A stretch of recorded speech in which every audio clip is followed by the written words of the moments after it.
Hey, Eric. Yes, it is.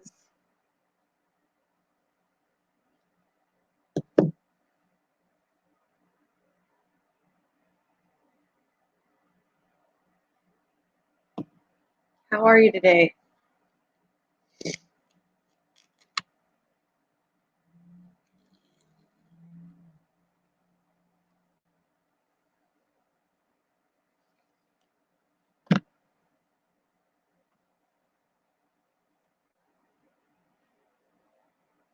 Hmm.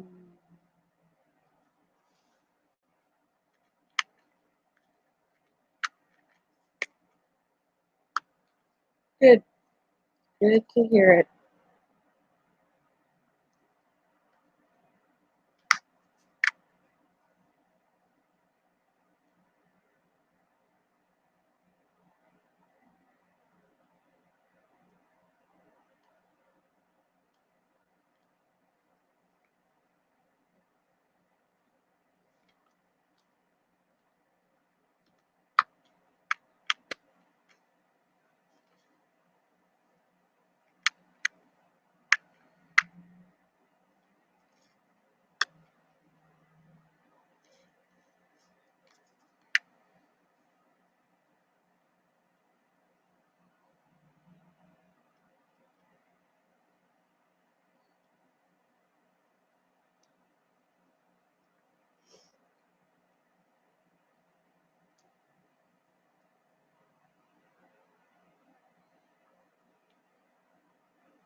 Oop, did I just throw a diamond somewhere? I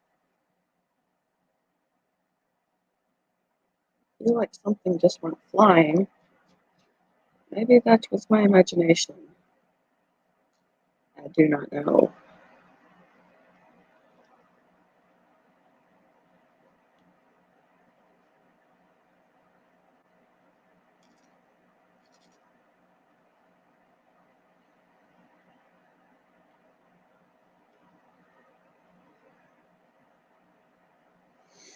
Hmm.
Maybe this should come up a little bit closer to what I'm doing. There we go. A little bit better, right? Closer to what I'm working on.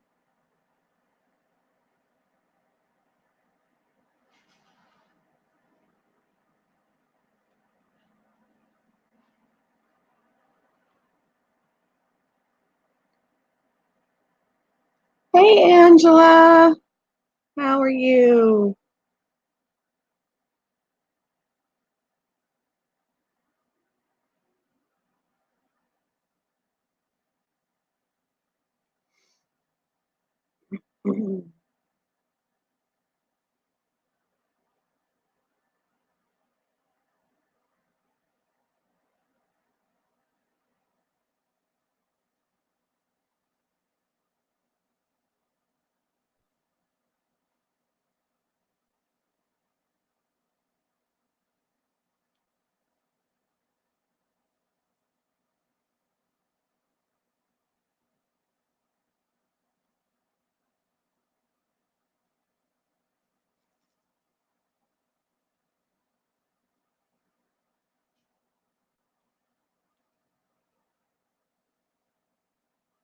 How is everybody doing this Wednesday morning?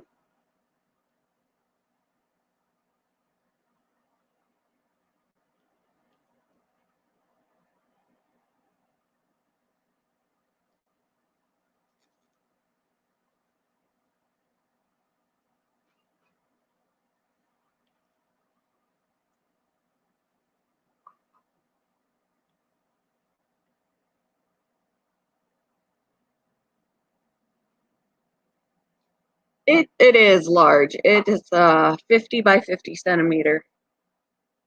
It's a custom one. I chose the size, the drill shape, picture.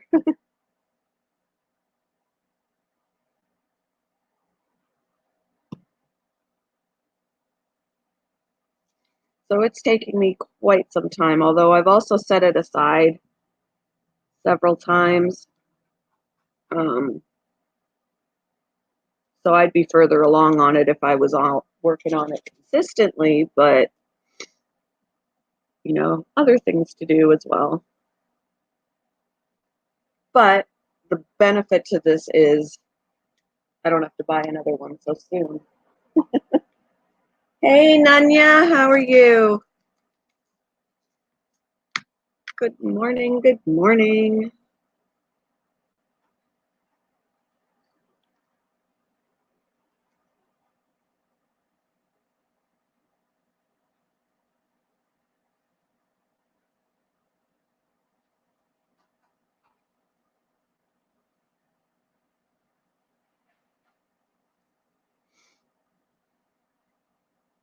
Figured I would come on this morning and at least diamond paint with y'all, since I haven't been around since Saturday.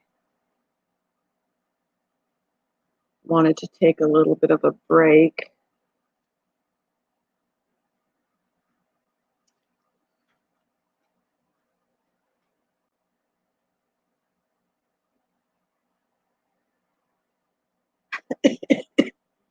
It's actually very relaxing to work on, and the fact that it's taking a while to do is a kind of a blessing because then you don't have to buy another one right away. I had smaller ones where I was zipping through them, and my husband was like, "Slow down. We can't afford to buy one every couple of days." So this one has taken quite a bit longer. And even though, you're anxious to see the end result means time to get another one. So the fact that it takes a little longer, you got that anticipation, but then you are saving money because you don't have to buy another one so quickly.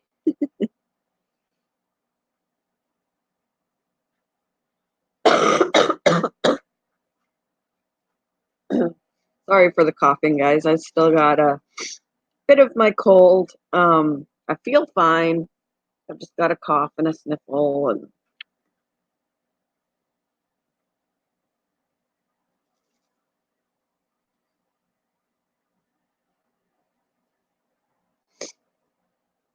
yeah, watching is relaxing too. I like watching other people work on theirs. Cat, can't be up here. Can't be up here. Kitty cats and diamond paintings do not mix. Do not mix. You can't see her, but she's like right up here.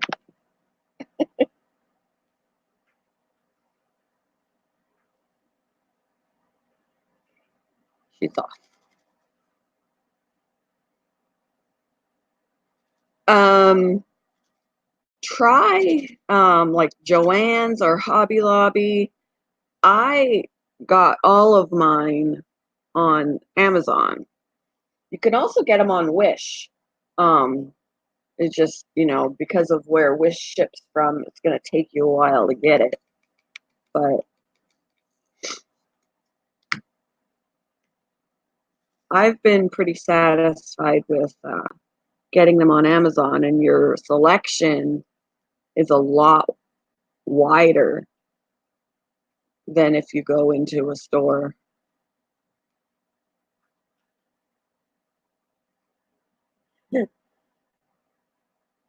See her shadow moving a bit, and yes, and her name is Shadow, so it fits. Yep, that's right, Jeff. It's 9/11 today. Everybody remember where they were? I do. I was driving to work. I remember hearing on the radio about both planes while I was in my car, and the first one, I thought, "Oh, how tragic," you know. Then the second one, and I was like, "What? That's very weird." Um, and I couldn't believe it. I was like, "What are the chances of that?" And then I got to work, and then we heard about the Pentagon, and I was like, "What is going on?" And just from there, while we were at work, really weren't doing a lot of working because the bosses and all, we were just listening to the radio and just like in shock.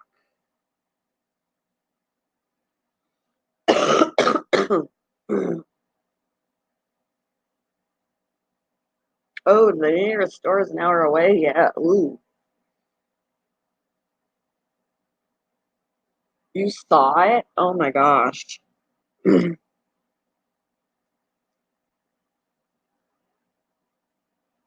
I can't even imagine seeing it. It was bad enough hearing about it.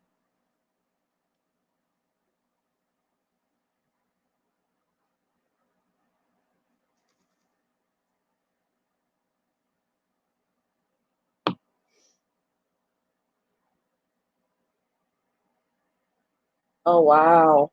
Yeah, I can imagine.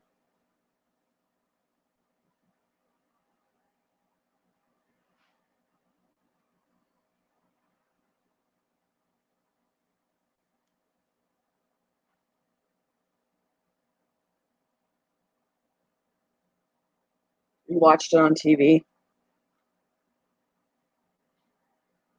Either way, I didn't get to see it. I only heard about it on the radio. So even seeing it on TV would be awful.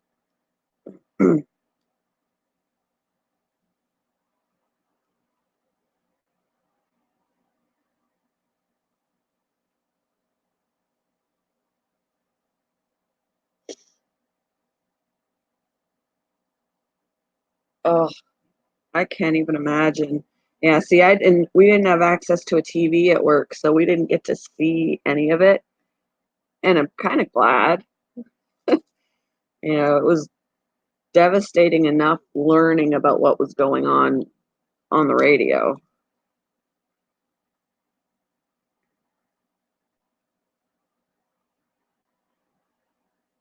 And I will never forget that. Like, I'll never forget where I was during each moment of that.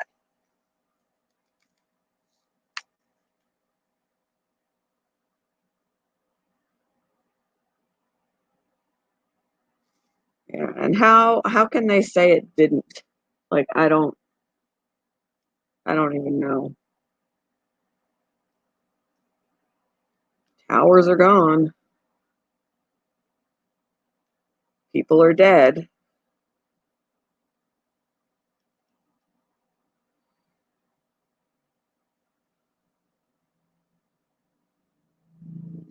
I need to put a little bit more wax in my tool.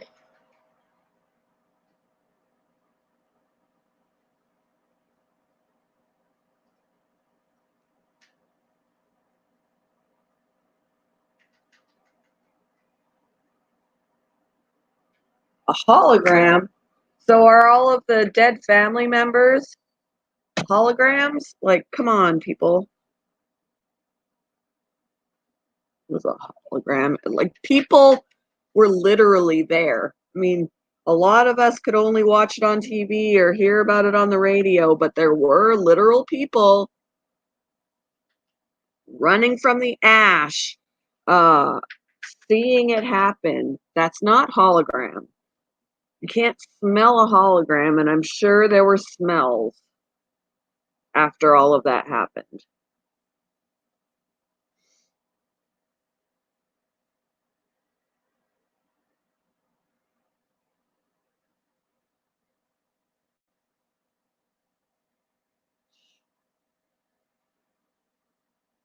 I don't know how it's financial gain when you have like, they had to, like, spend money to clear that and to make the memorial, and, that cost money. Like, where's the financial gain? I don't understand.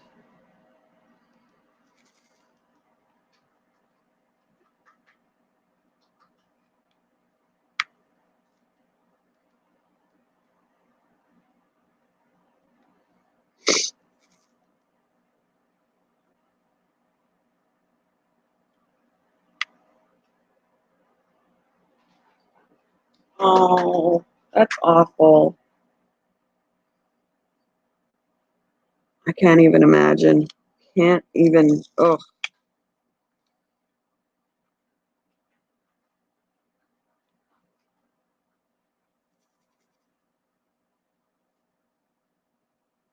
there's a hair on here.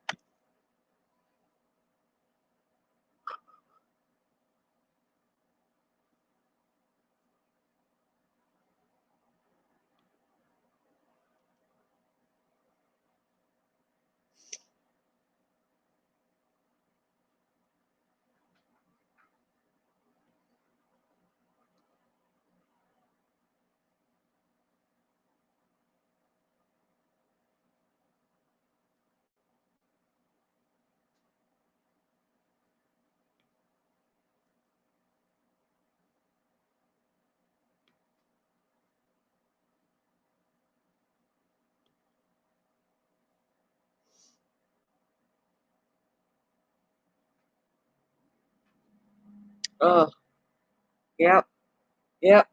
There is lasting damage for sure,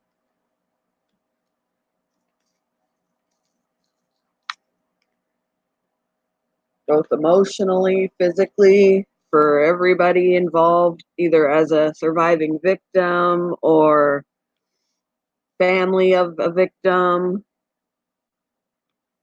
The rest of us go on with our days, and people that were right in it, live with it every single day.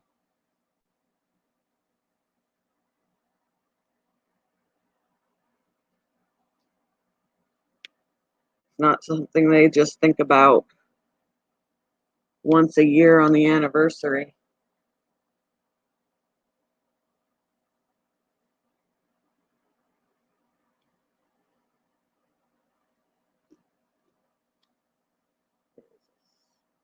Auto wax on here. Here.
All right, Angela, have a good day. Good luck with your appointment. Thanks for stopping in.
Trying not to forget about that coffee.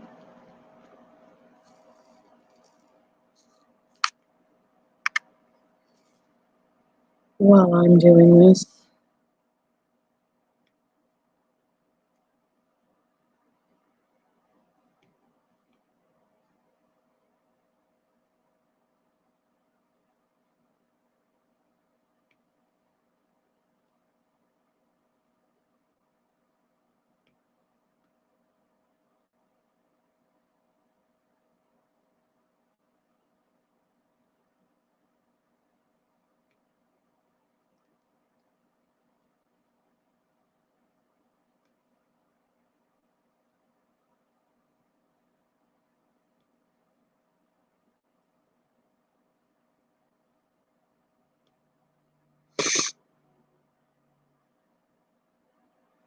Hmm.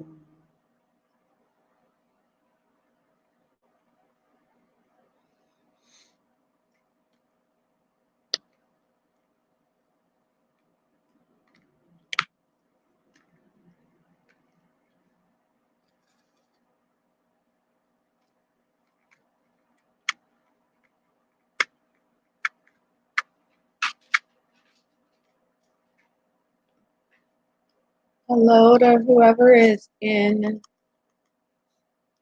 who's lurking. How are you?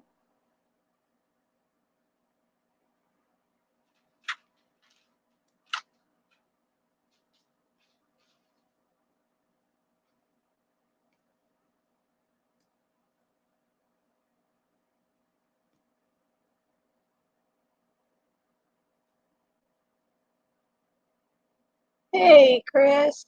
Good morning. Hey, Click Clack. How are you? If you can hear all that noise in the background, that's Hera, my rabbit. She is running back and forth through her tunnel. She's having a good old time.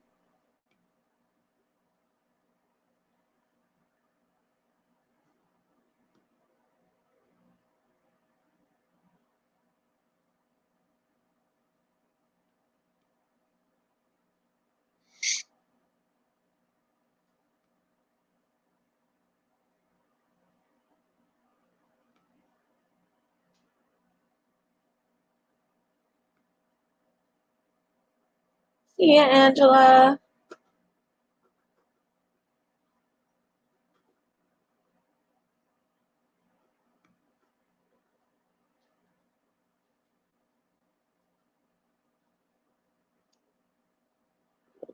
For the right spot to put this.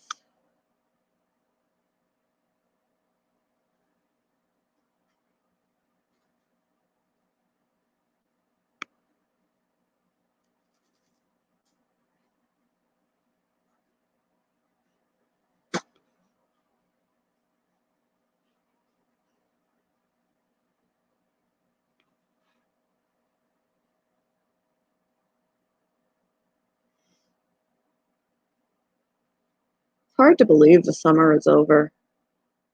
I think the year is just absolutely flying by.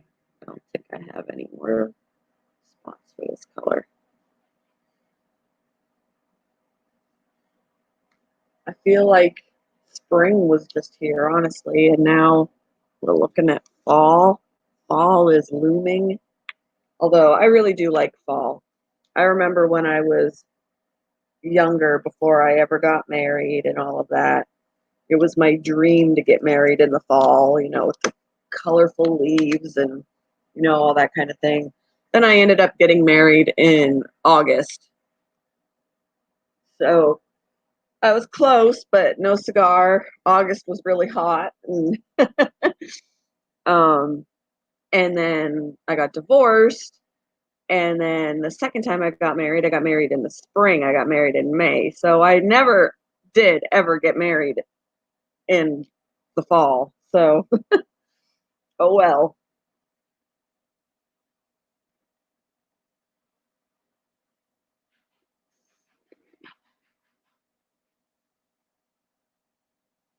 Trying to decide what color I want to work on. do this one.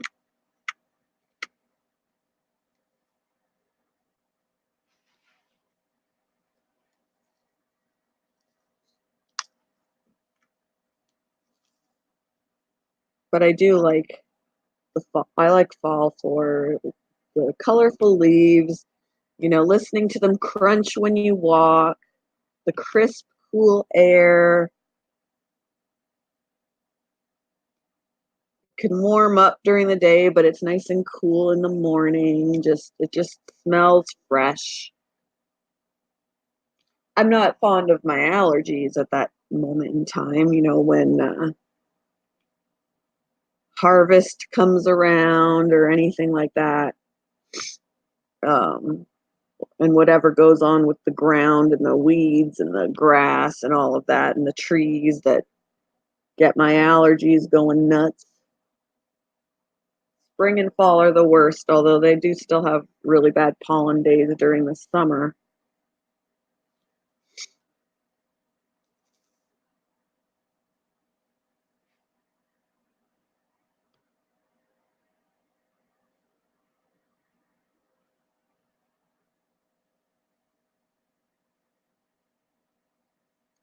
But now's the time of year I wish I had a fence around my yard.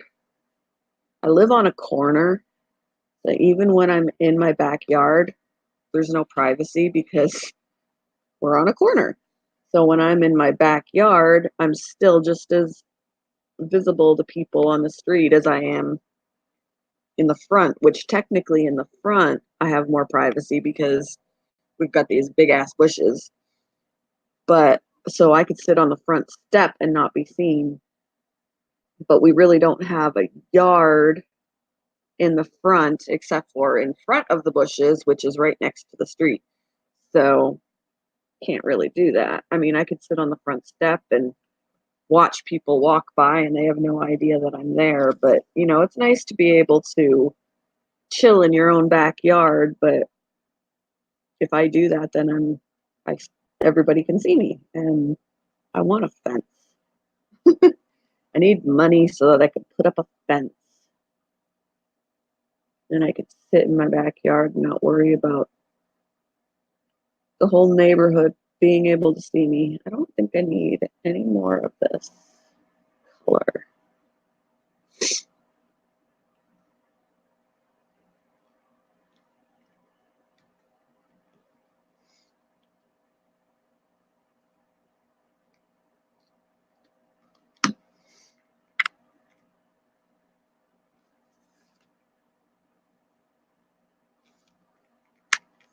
Mm.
Hello to the lurkers.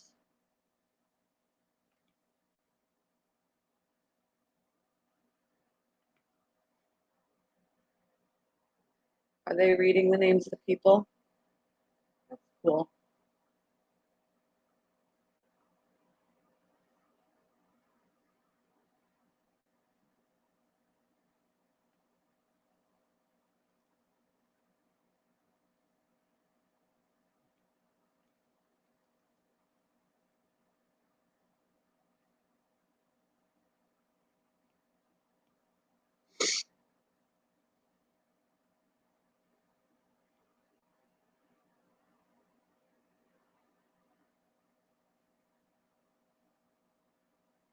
Hmm.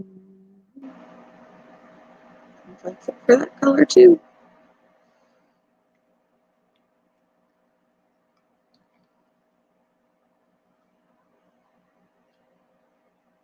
I'm glad they do that every year.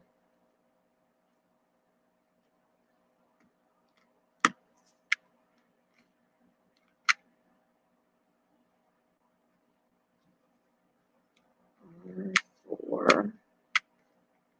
I just had this out.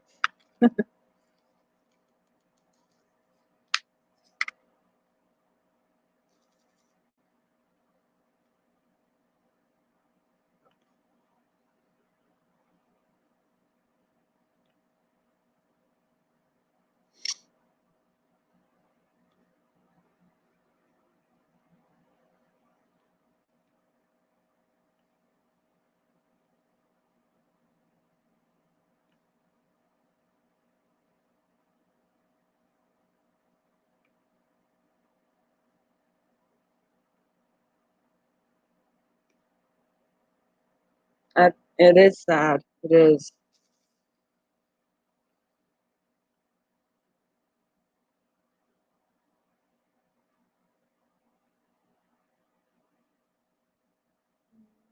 I think I'm finished with this color. Ready.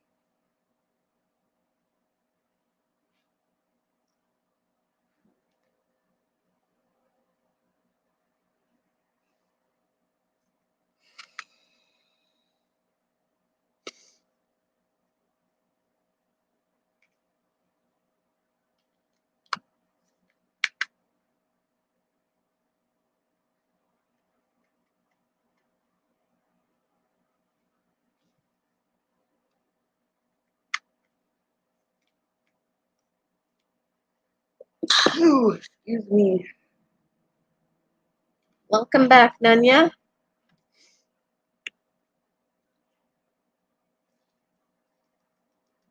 I've got some wrong colors in here.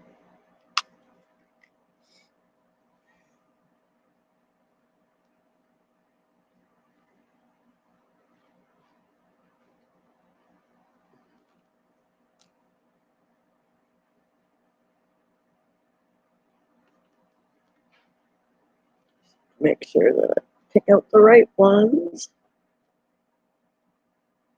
And I'll just dispose of the other ones because there's only 4 in here in this tray. And they always send extra, so I really don't have to worry about disposing of 4 of them or setting them aside. Is that all I need? Apparently.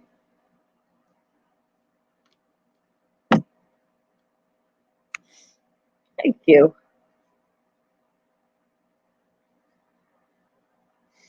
Still dealing with my cold a little bit. Sniffles and sneezing and coughing. Fun stuff.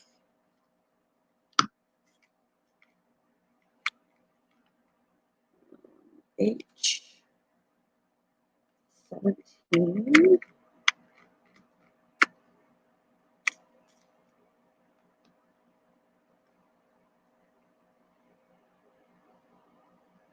Yep.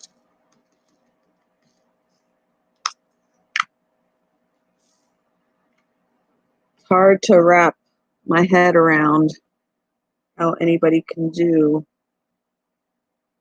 what was done. Any mass killing, I don't understand. I don't understand what, you know, I know that for some it's religion, and I still don't understand that. Other times it's just that they've snapped, I guess. I don't know. A rational thinker isn't capable. At least that's my opinion. If you're a rational, common sense person,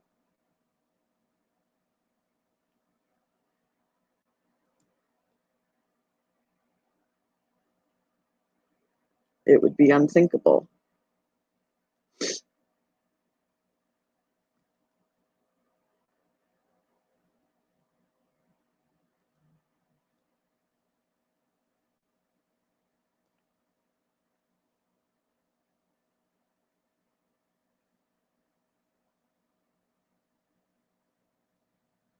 Apparently I missed a spot for my R. But that's okay, I'll get it after.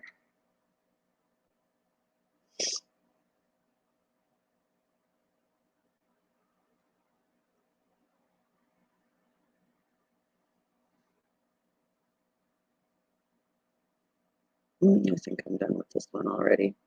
Nope. Now I think I am.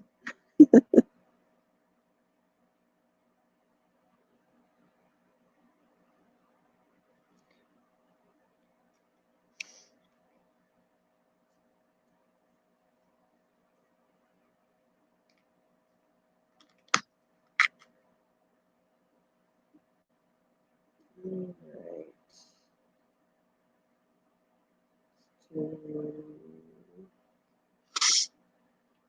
15.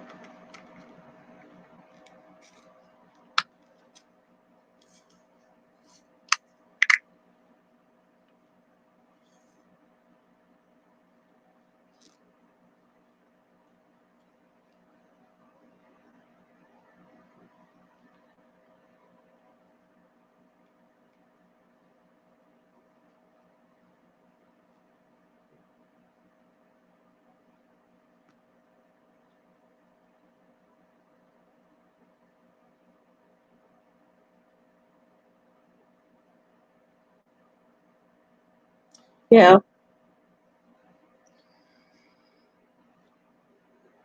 Yep.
Got like a little ridge right here.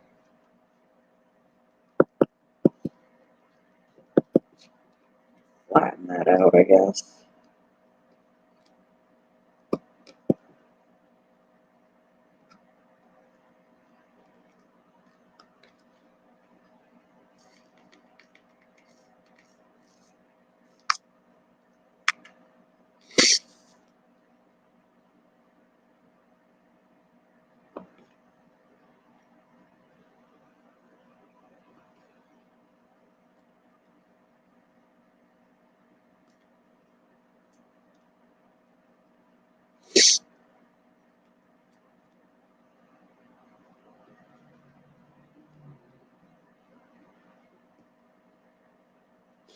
Yeah, I'm not sure I know what you mean either, Eric.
I don't know.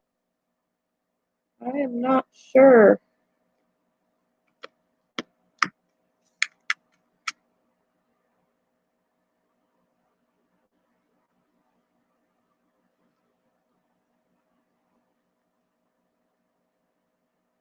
Sick of me, I guess. I don't know.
Yep.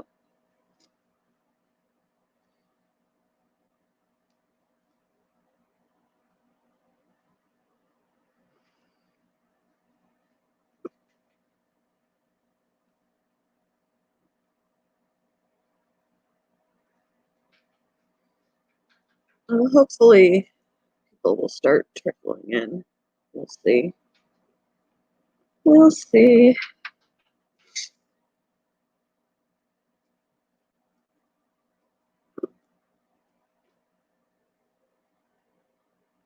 There might be. There might be. Maybe a lot of people are watching that.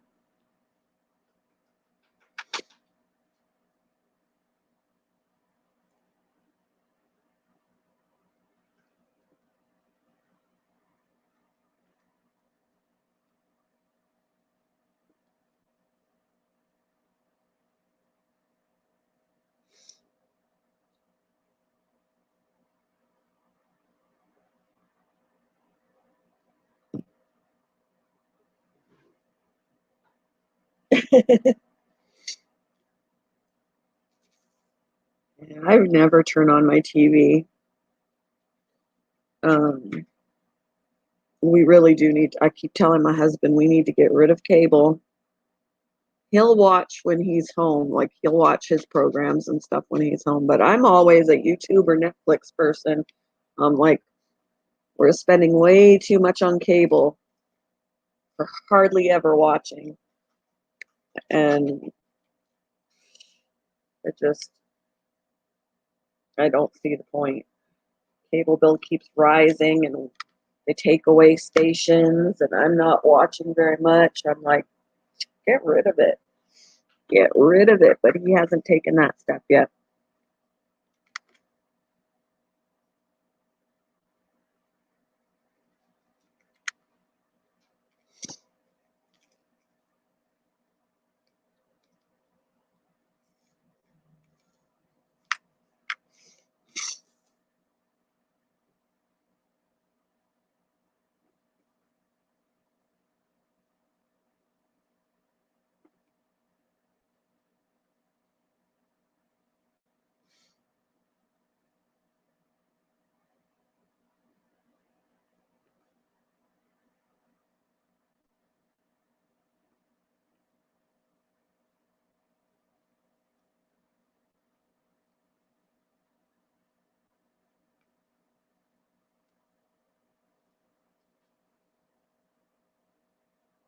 Yeah, it is ridiculously expensive, and it just keeps going up, and, they took away some of my favorite channels.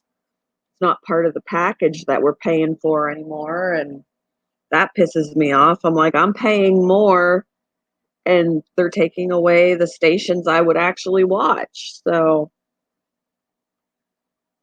I'm good with losing it. I mean, there are so many things, like, if there are programs that I like, there are sometimes you can watch them on the internet, on their website. So I will totally do that. No more of this stupid, expensive cable.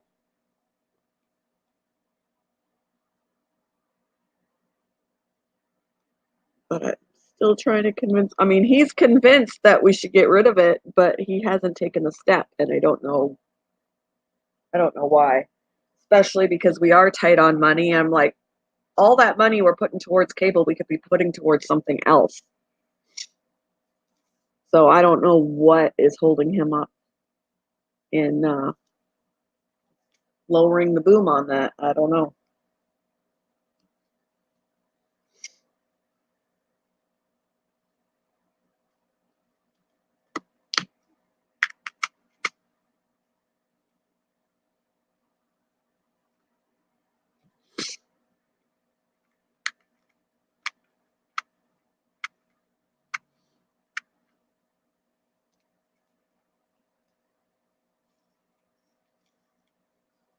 And I'm good with keeping the TV. I mean, he wants to get a smart TV, and I think that's part of what he's holding off for. He wants to wait until we can get a smart TV, and I'm like, you know what? We could probably afford the smart TV faster if we get rid of cable. Like, if we are waiting for when we can afford it, we're never going to make the switch. We need to get rid of it, maybe use that money that we're not paying for cable to save up for the TV. And then, I don't know.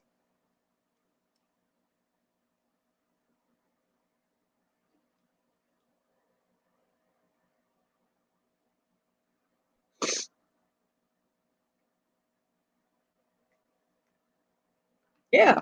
I mean, okay, so for a short little bit, we won't have, you know, cable or a smart TV. You know what? Who cares? Like I said, I never turn it on. He would just have to find something else to do in the evening. He can watch some Netflix. But gotta convince him because I've talked to him about it a few times. So,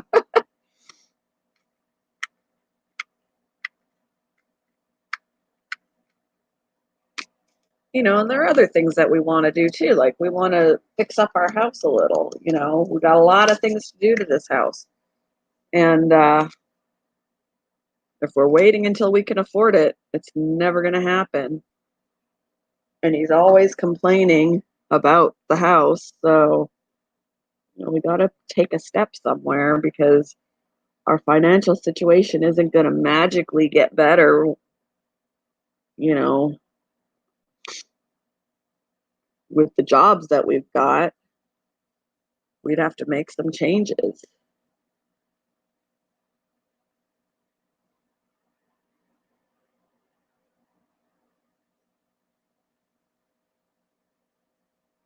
Hey, Vanessa. Man,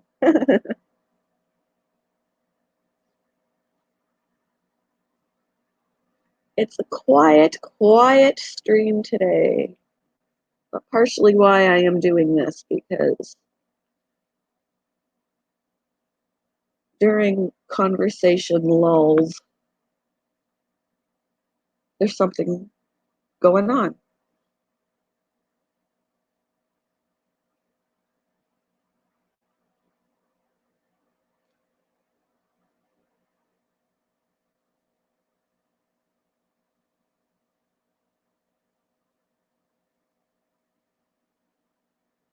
And the fun begins.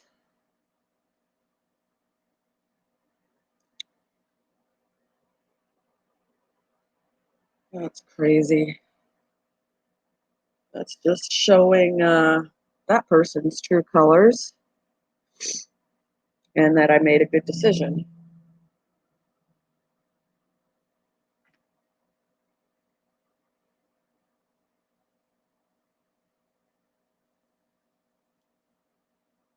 It's all good. It's all good.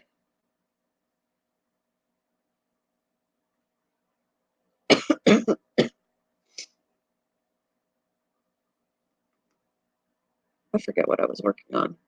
Okay, it was this one. Yeah, the maturity level of some people is baffling to me.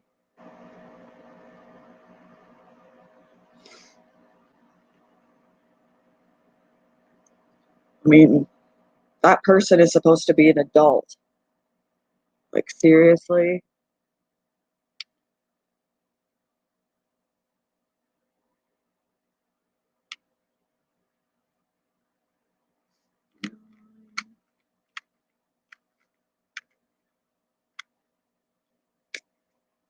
My teenager would never speak to anybody that way. And that's an adult. It's ridiculous.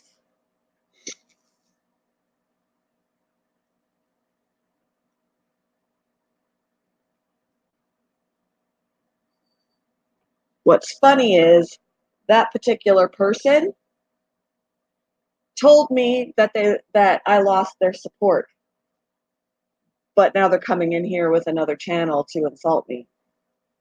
You're still giving me views and watch time when you come in here.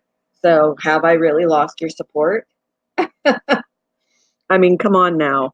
Losing someone's support means you don't appear in their videos or their streams. Clearly, I have not lost the support. I'm just gaining the trash talk along with the watch time and the view.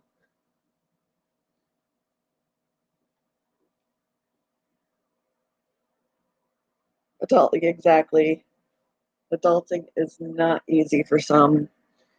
Yeah,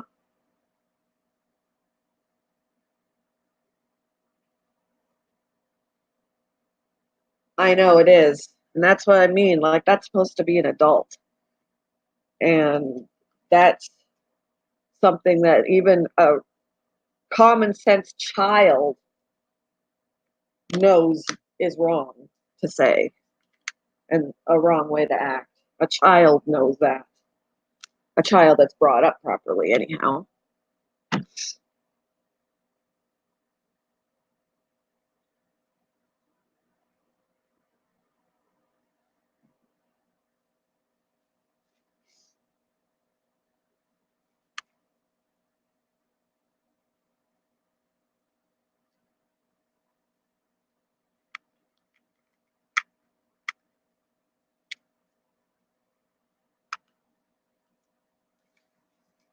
Yeah, guess I'll just have to keep my eye out for nasties.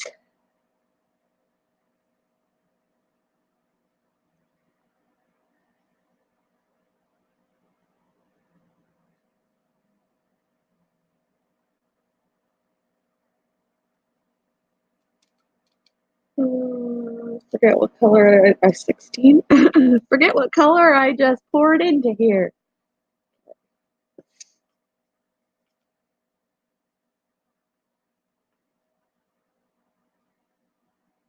I'm distracted. Excuse me.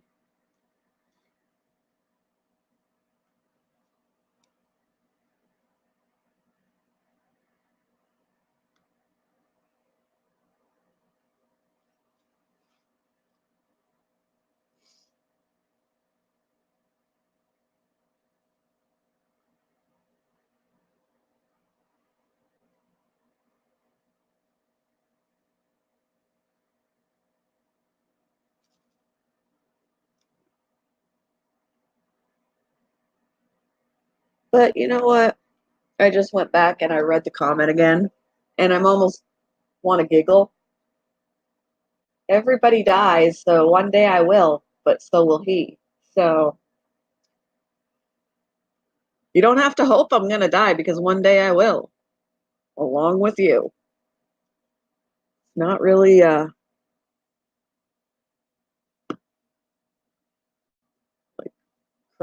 whatever. I have no words because it's funny. I know it isn't. It isn't. But you just gotta. I'm not gonna let it get to me. I'm gonna look at the humor of it, and you know the immaturity of that person, and hoping for something that's gonna happen to everybody at one point or another. That's I'm just spinning it in a way that it's not bothering me. It's just feel sorry for that person.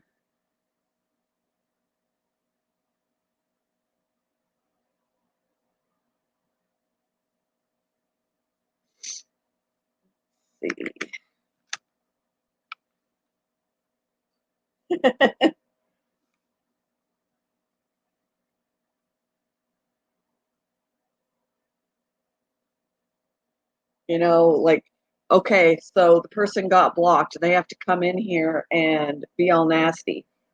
I was told that I lost their support. Did I go over to their channel and be like, oh, you piece of shit, you're not supporting me? Like, come on now. Who's the more mature person here?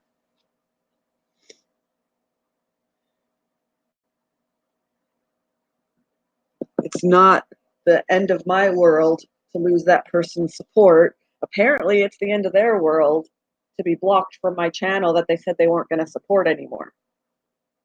Go figure.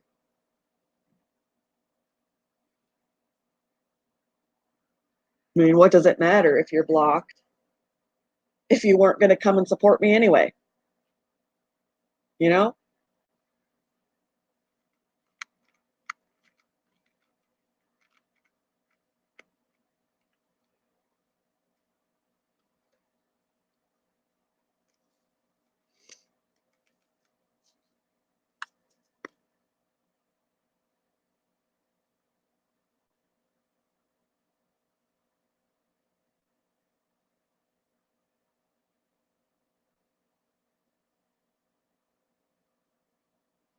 I got 5 thumbs down. Wonder how many of his channels did that.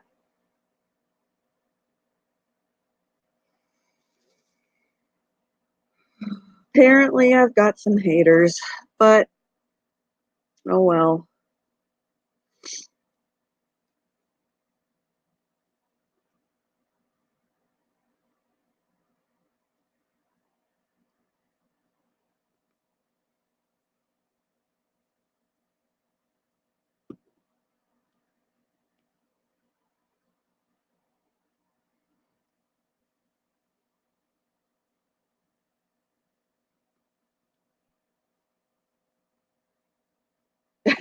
Yeah.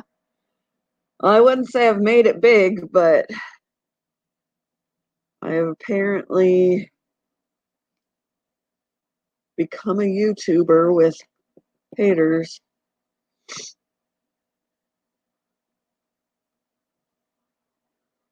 But those dislikes are still views.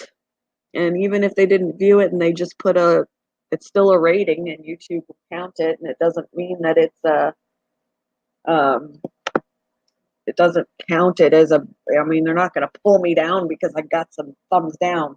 I mean, for heaven's sakes, I've had 118 of them before. I'm still here. So do your worst, haters.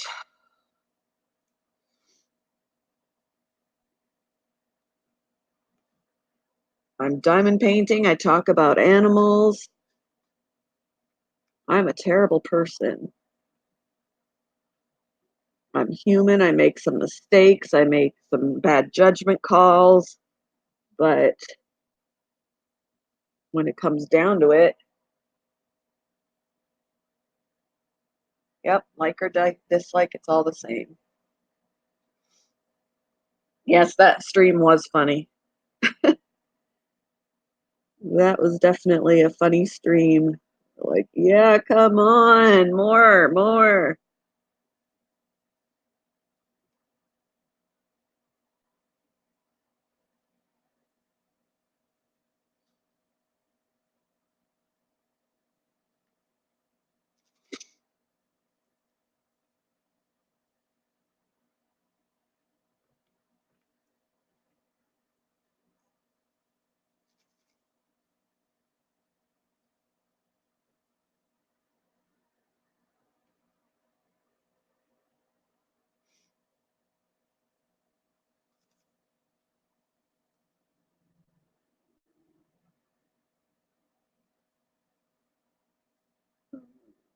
I think I'm done with this one. Nope, I'm not.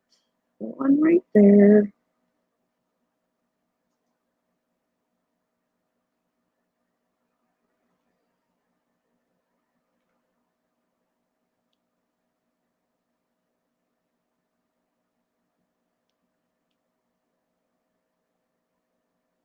Feeding your face.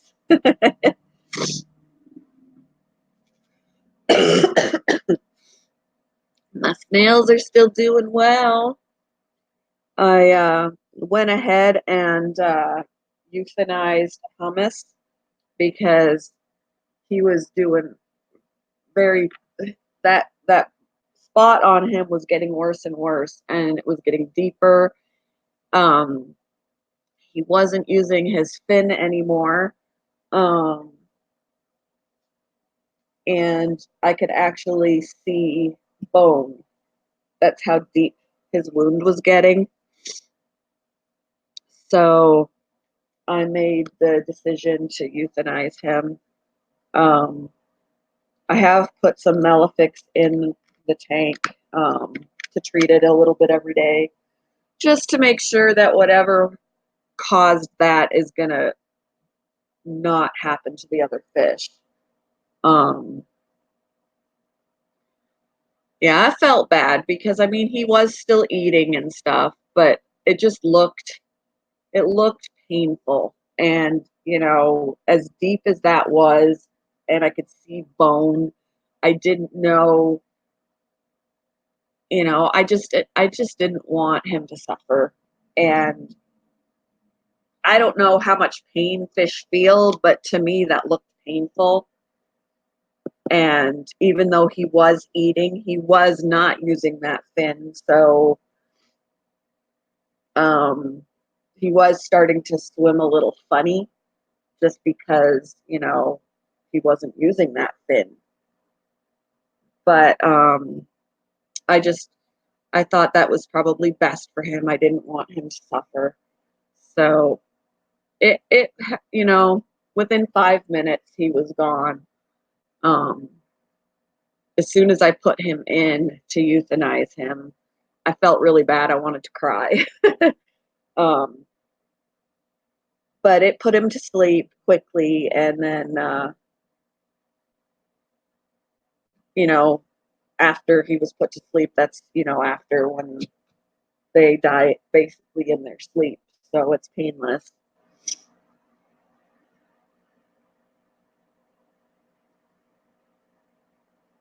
Yeah, there is still a lot of BS that runs rampant on YouTube, sadly. But yeah, so no more hummus in the tank, which makes me sad, but I've still got Cheeto and Dorito and the snails. And yeah, I didn't really think that he'd be able to come back from that because everybody, even at work, that worked in the fish area, the managers, they were like, wow, that's really bad. Um, and there wasn't really even a clear um, diagnosis of what he had going on. I heard ammonia burn, I heard scale rot, I heard, but it wasn't even just his scales at that point. It was like rot, it was going right through his body to the point where his bones were starting to get exposed. So I just thought that's just a recipe for secondary infections and just a lot of treatments. And um, I just figured that that would be best for him.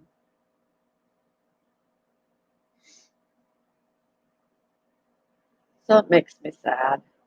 But I also, yesterday or during the night before, um, I lost little Luna.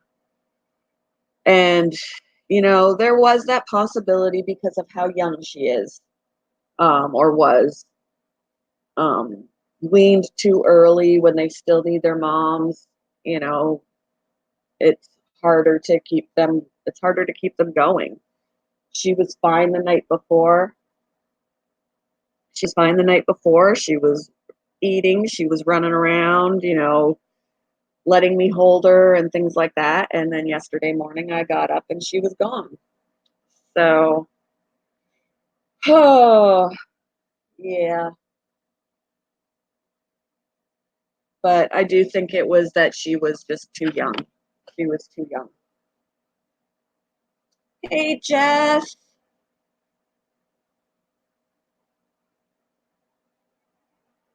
So, as much as I have a heart for the tiny, teeny, tiny ones, I really need to. My husband said, you really need to stop bringing them home. Uh, because I get attached and then I lose them. So, yeah, you named Luna.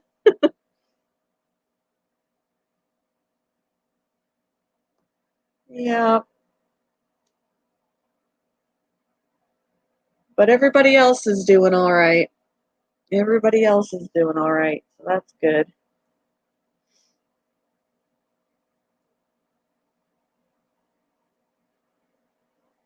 How you doing, Jess? So yeah, it's been a bit of a tough week. Been dealing with some stuff emotionally and then making that decision about hummus and losing Luna and then just still on Miss Milo and stuff like that. Just been financial difficulties and stuff like that. It's just my emotions are out of whack. Oh no, Jess. That one is strong, apparently. I'm sorry you lost them, Jess. Do you know what they had? Hey, Living Yes, how are you?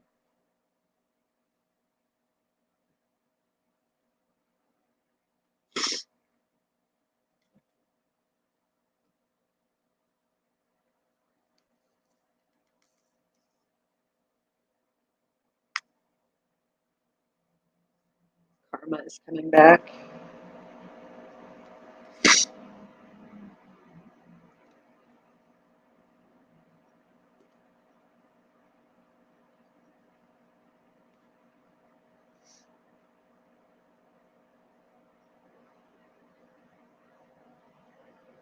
Huh. My newest betta is a very picky eater, I have noticed.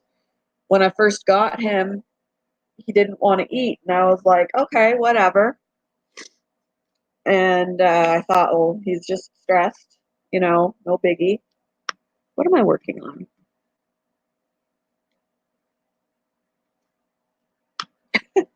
Forgot what I was working on. Okay, this one. Um, but he will not eat the betta pellets. He will not. It doesn't matter. I mean, I've had him for a week and a half now. He will not eat the betta pellets. Everybody else does. He will not. He will just let them sit there. The only thing, and I even tried frozen thawed bloodworm. I threw a bloodworm in. I didn't want to waste a bunch of bloodworms if he wasn't going to eat them, so I just put in one, and he left it. And I'm like, what the hell is wrong with this betta? He likes freeze dried bloodworms. That's what he eats. He'll eat that without issue, but he will not eat the pellets or the frozen. Like I don't know. He just won't. Yeah, I'll have to try something else, but So far, he's eaten the freeze dried bloodworms. I don't know. He's picky. I've never had a betta that was picky like that. They always ate the pellets. They ate anything I put in there. Not him. I'll have to try some bug bites. We actually had to get bug bites for our Jack. He just started going on a hunger strike with the other pellets that my husband was buying.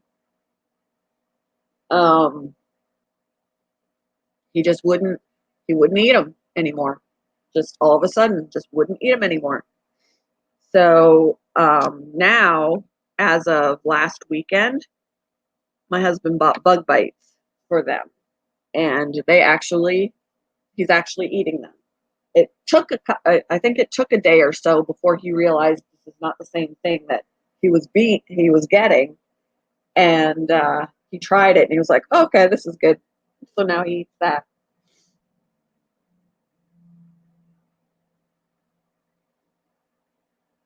Nice. That's awesome. And I told my husband he's going to have to help me drag the 55 out of the garage so I can clean that out. I said, even before I clean it out, I'm just going to fill it with water and make sure that it holds water. He goes, you're going to how are you going to empty it once you fill it up? And I'm like, oh, I guess I'll have to take the gravel vac out and suck it all back out. But before I go to all the work to clean it, I want to make sure it holds water. So I'm going to have to get him to help me drag it out of there. Crush up a pellet. Does it matter what the I can't remember who, like, because are the bug bites like marketed towards, are there different kinds of bug bites like for different kinds of fish, or are they just universal?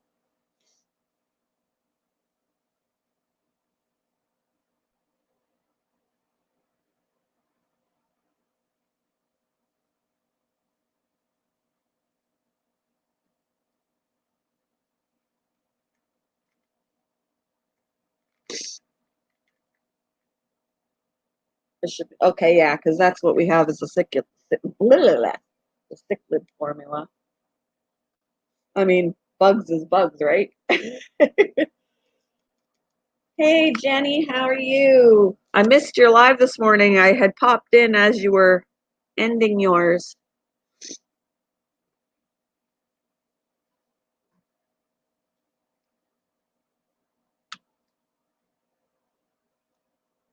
What am I doing? There wasn't any in there.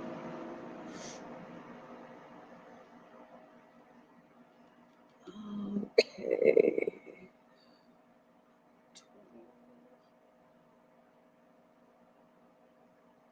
Yeah, it was pretty hot yesterday. Didn't expect it. Oh no.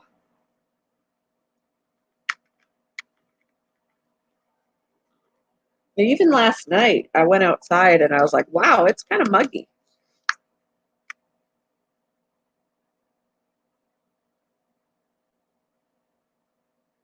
Yeah, I'll try the cichlid one and see if he'll eat it. Because honestly, even if I snag a pellet every now and then from the cichlids, I mean, one pellet will go a long way for him. It's not like my husband's gonna go, what happened to all the bug bites?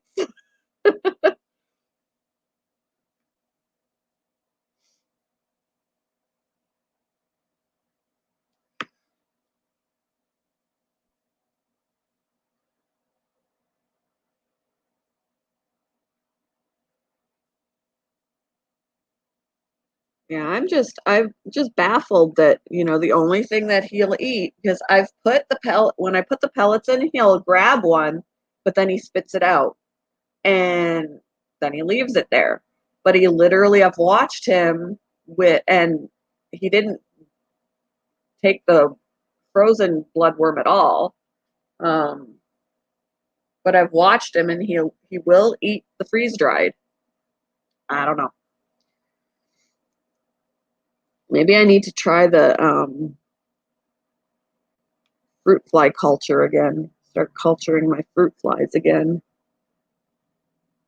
Because I know my other bettas really enjoyed those.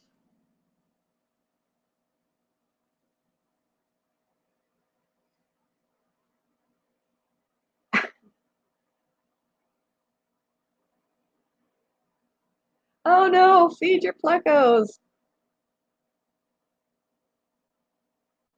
Yeah, my sorority always ends up getting more pellets than they should because if I put, there's four of them in there. If I put three each in there, somebody's not going to eat. Um, so I end up putting a lot more in with the hopes that everybody's going to get something because they're pigs. Like if I just put in three for you and three for you, somebody's going to eat six and the other person's not going to get any. The other person, the other fish. Aw, poor plecos.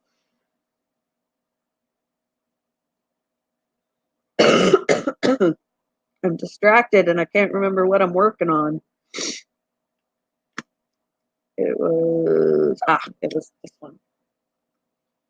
You're a bad fish mom. Oh, I'm a bad dog mom. It was Brinley's birthday on the 6th, and I didn't realize it until the 7th. I was like, oh, it was Brinley's birthday.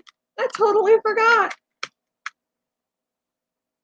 Now she's 3, and she didn't get a party or nothing. Poor Brinley.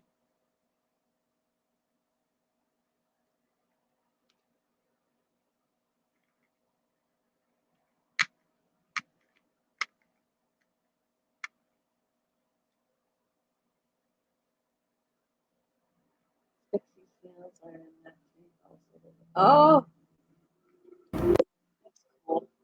Oh no, I forgot to plug my laptop back in, so now it's like your battery is low.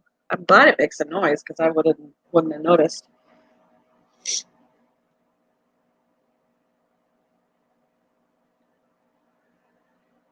I'm not even familiar with Spixie snails. That's cool.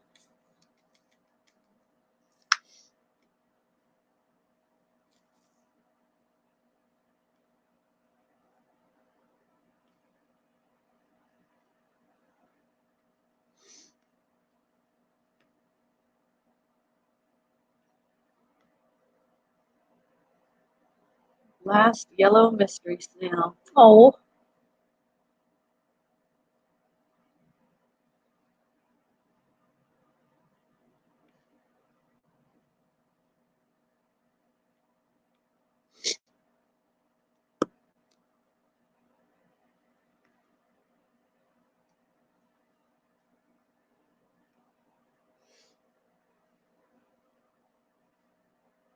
keep forgetting about my coffee too.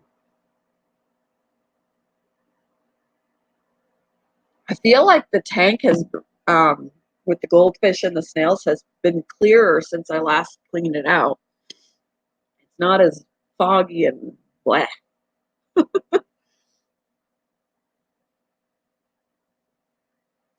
Hello, Jessica. How are you? Welcome to the stream.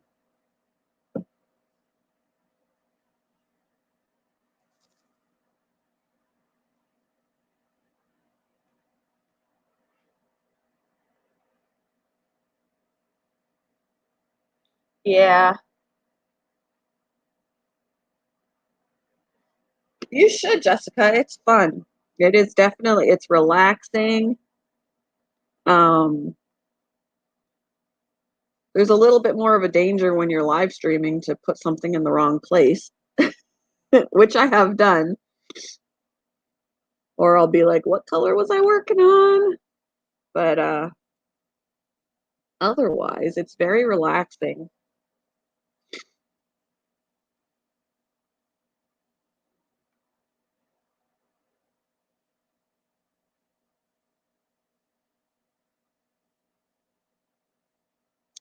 Yeah, I've got to test my 55, make sure that it's going to hold water. Because I have told my husband I want to transfer the snails and the goldfish into that one. Get an additional sponge filter. Can have the two in there or something. I don't think we've got really a larger one at work. I think we've only got smaller ones, but there is one that says it's good for up to 65 gallons, and that's 10 more gallons than what the tank is. So it should be okay if I get that one and maybe either just use that one, or maybe that's what I do. I would just use that one because then I can use the 20 if I want to do my outdoor pond thing. I can use the 20 for bringing my fish back in if I want to put guppies and stuff outside, because I was thinking about guppies, and then I can put them in the 20 when they have to come inside. What do you guys think?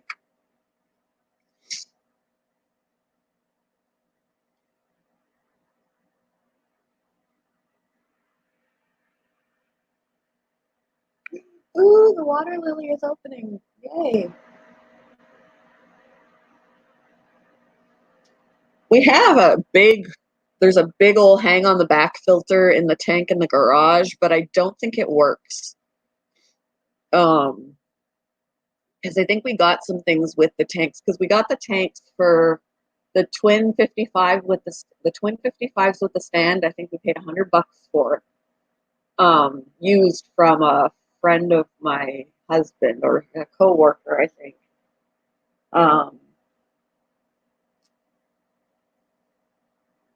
and then my husband just bought hang on the back filters because I think the filters that came with it didn't necessarily work. And all I've got for my tanks are like these little tiny, the small sponge filters. And I've got like 3 pumps. I think I got 3 pumps. Yeah, 3 pumps.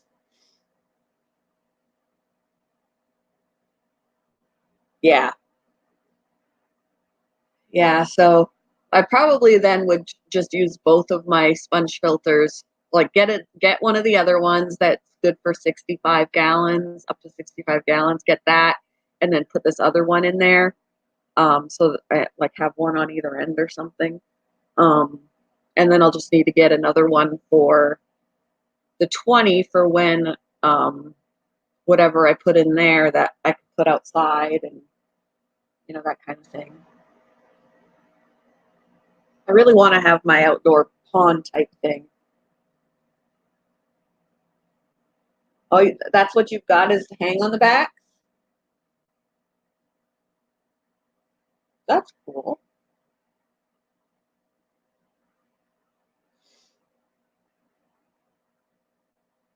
Yeah, I'll send you a message. See, look, I'm all distracted here. What was I working? What was I working on? Okay, I was working on this one, and I have to open another one. That's what I gotta do. Yeah, see, and that's what, like, my husband has a hang on the back filter on the 55 for his cichlids, and then he's got two hang on the backs for the 75. And then all I have is sponge filters.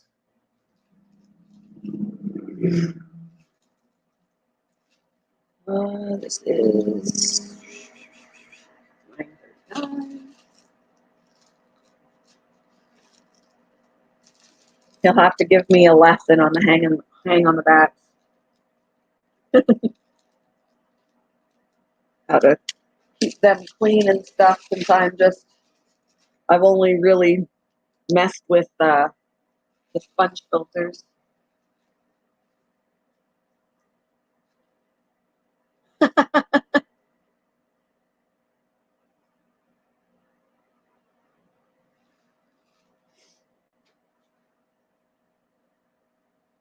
And I like that the sponge filters are so cheap. The other filters can get expensive, but the sponge filters are nice and affordable.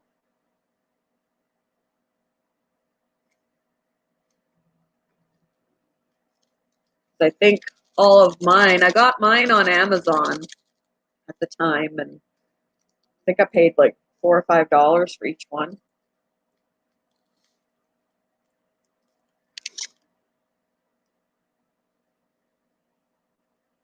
Wow, that's crazy, Jess. That's awesome. You hit the lottery, the fish lottery.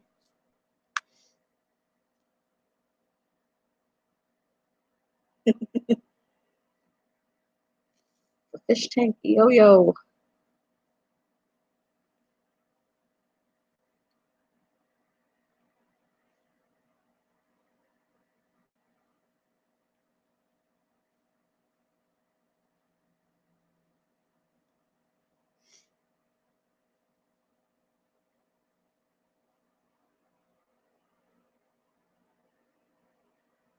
Still uses the same cartridges.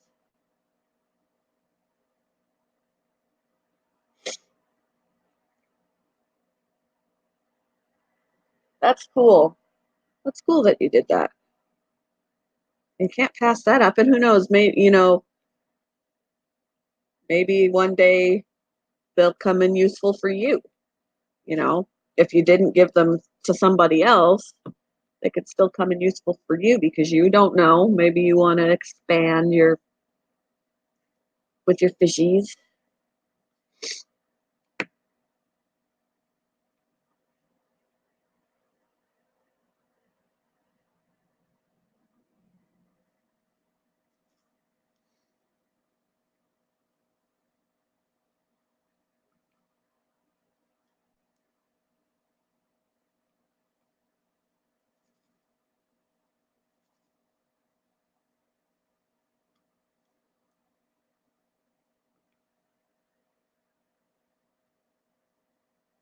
Wow, that's pretty cool.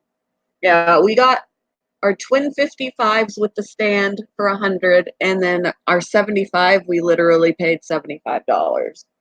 They were all used. A friend of mine, they had moved into a house where somebody had left the tank there, on its wooden stand and all of that, the 75. She was like, "We're not going to use it." So she just was like, "How about $75 for it?" Basically $1 per gallon. And I was like, I talked to my husband, and he was like, "Sure." That was our first fish tank, at least large fish tank. He'd had a 10-gallon with other things in it before that. Um, and then his coworker was like, "I've got two 55 gallons um, with a stand. They're twins, and they both sit on that stand, like for $100." And like it was that, some decorations, some gravel, and all of that he provided um, for that price. So it was pretty good. But of course, we didn't have use for both tanks. That's why the one is still sitting out there.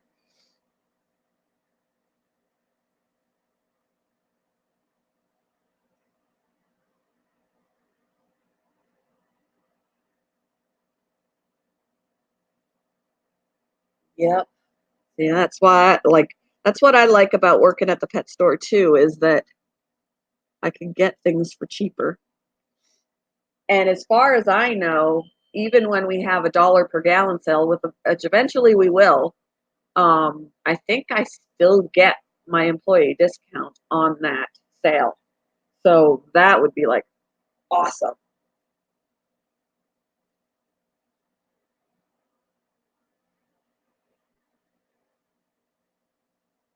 Like your first and last name, Eric? Vinegar. Vinegar is disgusting. I use it for cleaning out the rabbit's litter box and stuff when I clean that. Vinegar water. Ugh. Or for wiping down the platforms in the rat cage and stuff.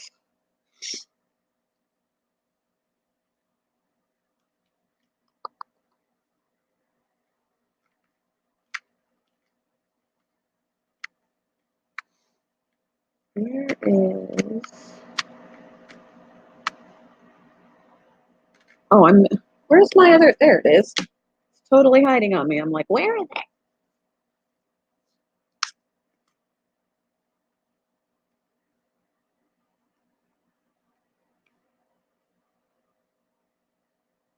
Ooh, we have a Pet Supplies Plus right across the street from us. Right across the street from pet store I work at.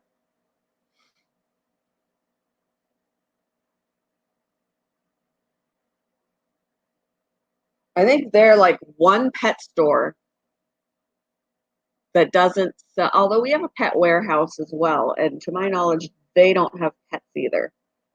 They're just supplies.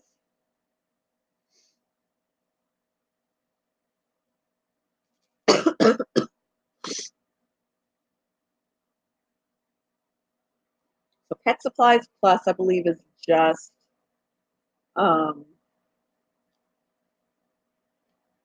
supplies, and Pet Warehouse, I believe, is also. Yeah, I probably would too.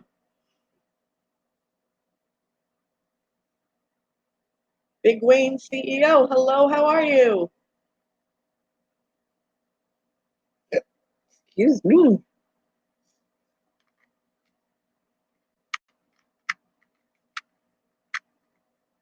Oh, I gotta open up another one of these. Let's see. 3371. Right? Just show them, say, see, I am dedicated. Give me the job.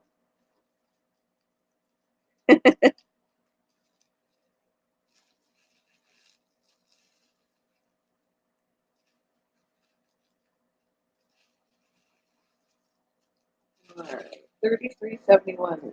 Yeah.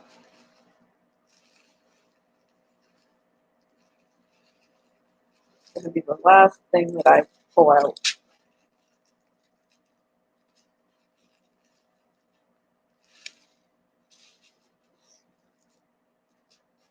$33.71.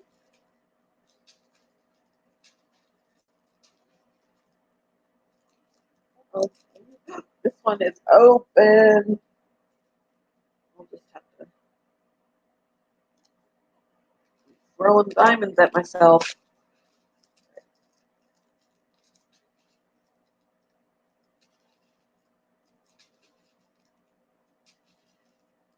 Come on, 3371. Where are you hiding? I would go for the discount too. I said even if I switch jaw, wow, there's a lot of loose diamonds in here from that one that is open. Um, Even if I want to switch jobs, I kind of want to keep that on the side, like a couple of days a week, just so I don't lose the discount. There's a lot of loose little diamonds in here. One of the little packages is open.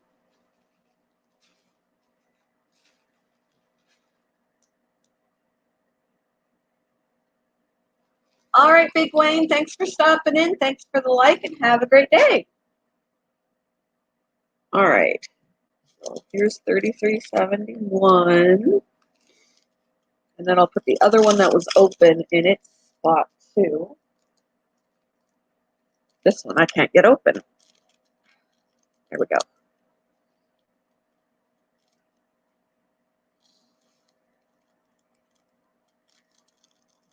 Ah.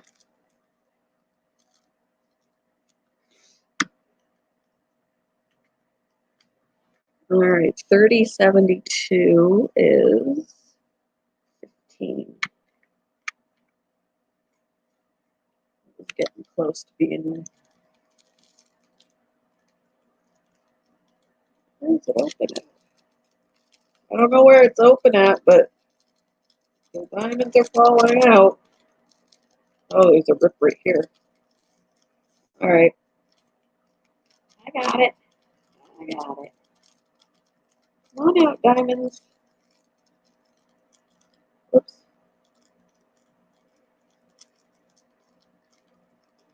Holy moo cows. Hey, Gary. How are you? Good to see ya. Oh, no. I'm spilling.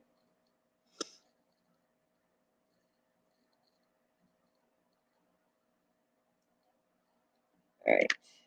That's what I dropped. Come on. 1, 2, 3.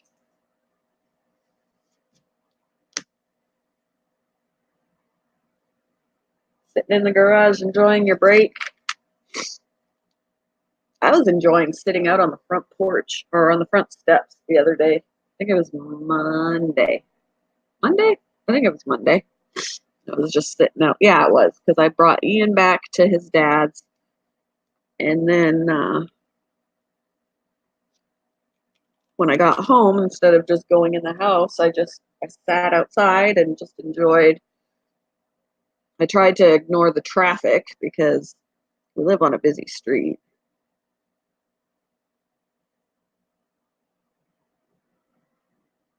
I, I don't know what diamond embroidery is. Diamond painting is what this is. Um, I think diamond embroidery might just be a different name for it. Um, I'm not sure. 16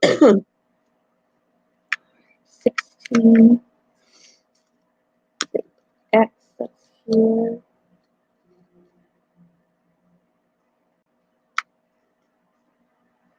Ah, baseball season's over.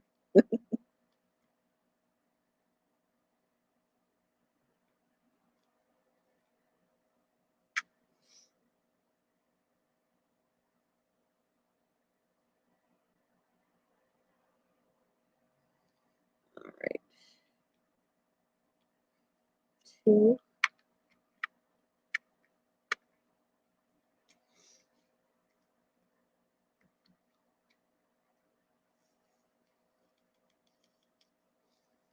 Bella looks so much better after her haircut. She's not happy with me. She hates her baths. She hates haircuts, but she looks so much better. Her skin is terrible. She's always scratching, like she's practically hurting herself because she scratches so much. Her skin is really, really dry. Um, so we're giving her salmon oil in her food, and I've got this spray that's supposed to relieve itching and stuff. But she doesn't like being sprayed, but got to do something for her because she's scratching herself raw. So now she doesn't stink because her hair was getting longer and it was starting to mat in places, especially on her tail, and um, she was just getting stinky. So it was time to give her a makeover, which she hates the process, and I do too, honestly. I lose my patience with her. But once it's done, she looks so much better.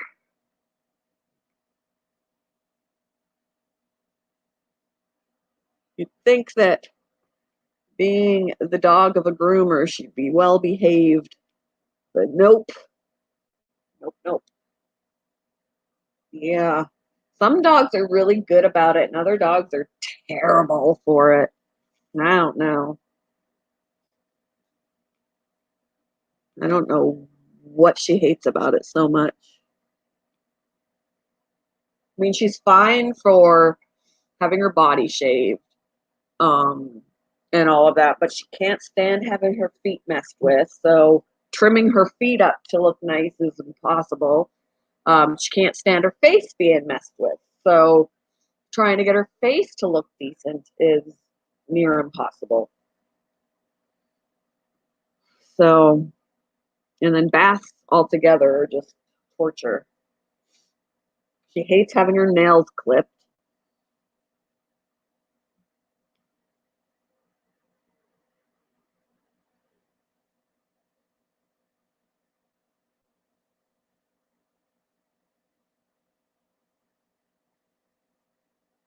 Older lady feeding the animals. Huh. Like feeding the wild animals? Like, you're not supposed to do that, lady. I mean, it's one thing to feed the birds, but when you feed the furry four-legged critters, they will always come back.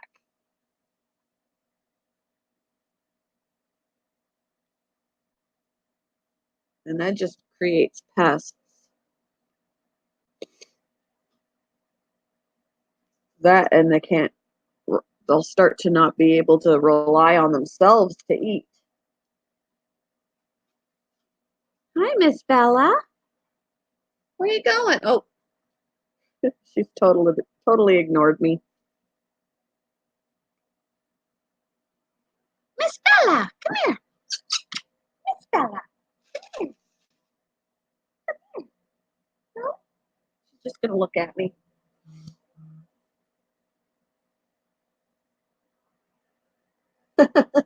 Yeah, they will. They'll keep coming back, and then they can't. They'll forget how to feed themselves.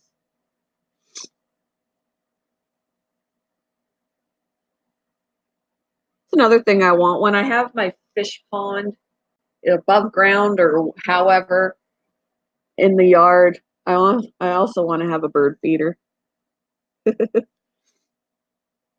Sit there and listen to my or watch my fish or listen to the water, watch the birds, and probably the squirrels because squirrels like to steal. I used to practically, when I lived in the little town where Ian's dad lives, we had a bird feeder in the backyard, and the birds would always be knocking the seeds out, and then we'd be growing like plants down along the base of the feeder. I'm like, we're growing our own bird seed because these seeds were actually like they were sprouting. I'm like, I don't know what we're growing, but we're growing something. Oh, why would you want the skunks to come back and the raccoons? Like they'll get in your trash and oh my goodness.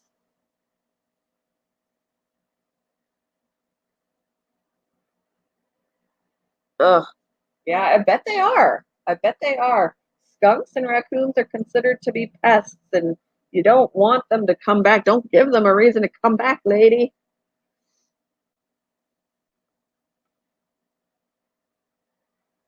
Variety for the kids.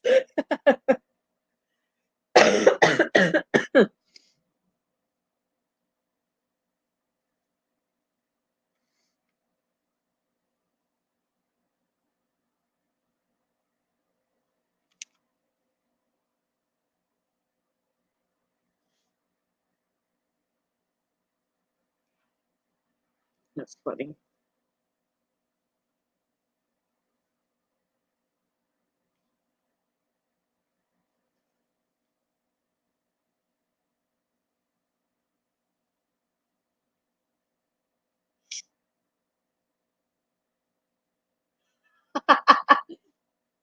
Oh, yeah, she likes them that much they can live in her yard.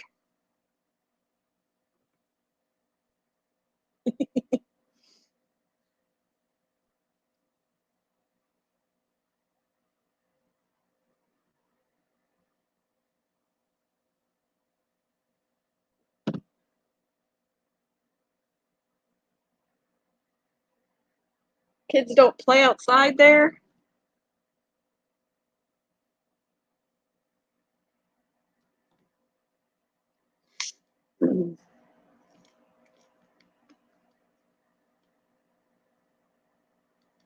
Right?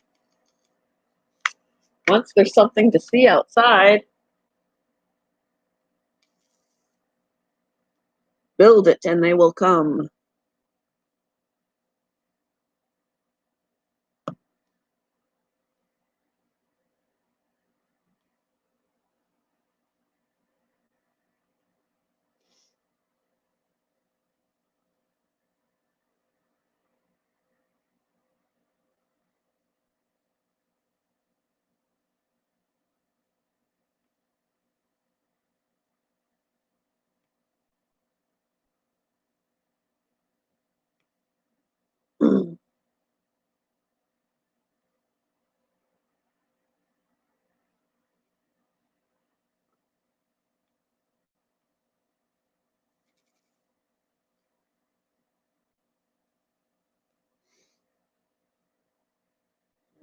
Well, once they're captured, though, they will be around during the day.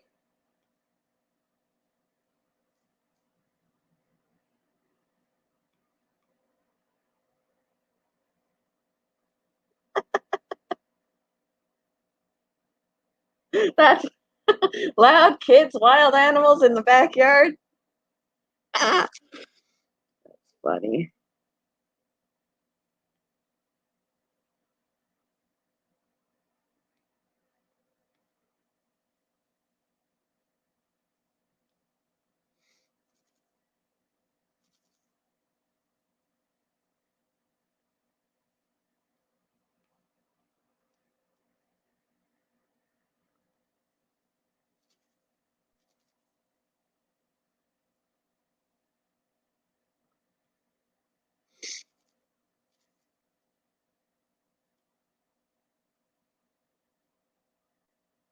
Hey, Gemma.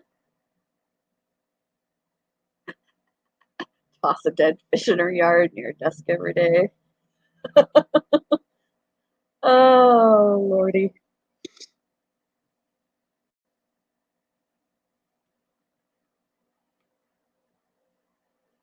I'm all right, Gemma. How are you doing?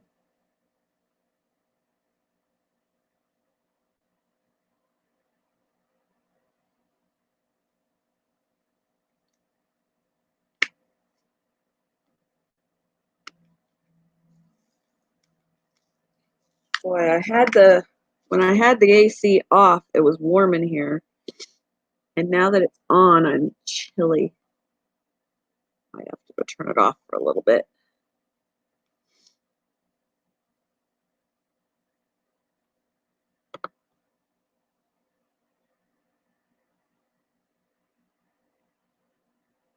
Give me a second, guys. I'm gonna go turn it off. How to how to start your own night zoo. For anybody who has insomnia, go to the zoo.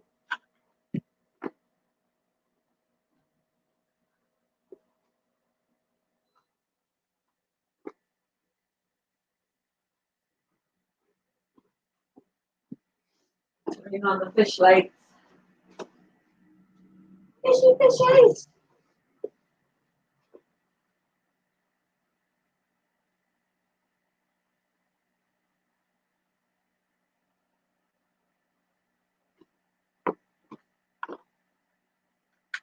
Lights, fish lights.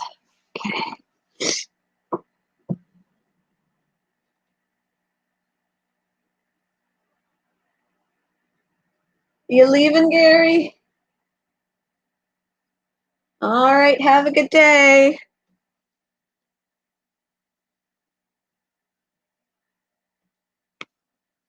Thanks for stopping in. I appreciate it.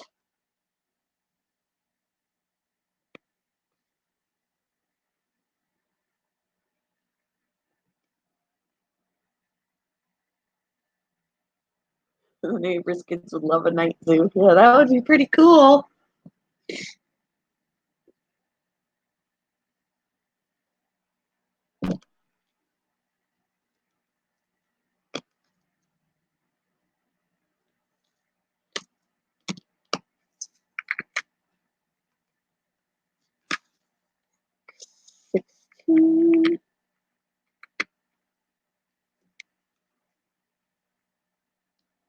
Here by myself as usual.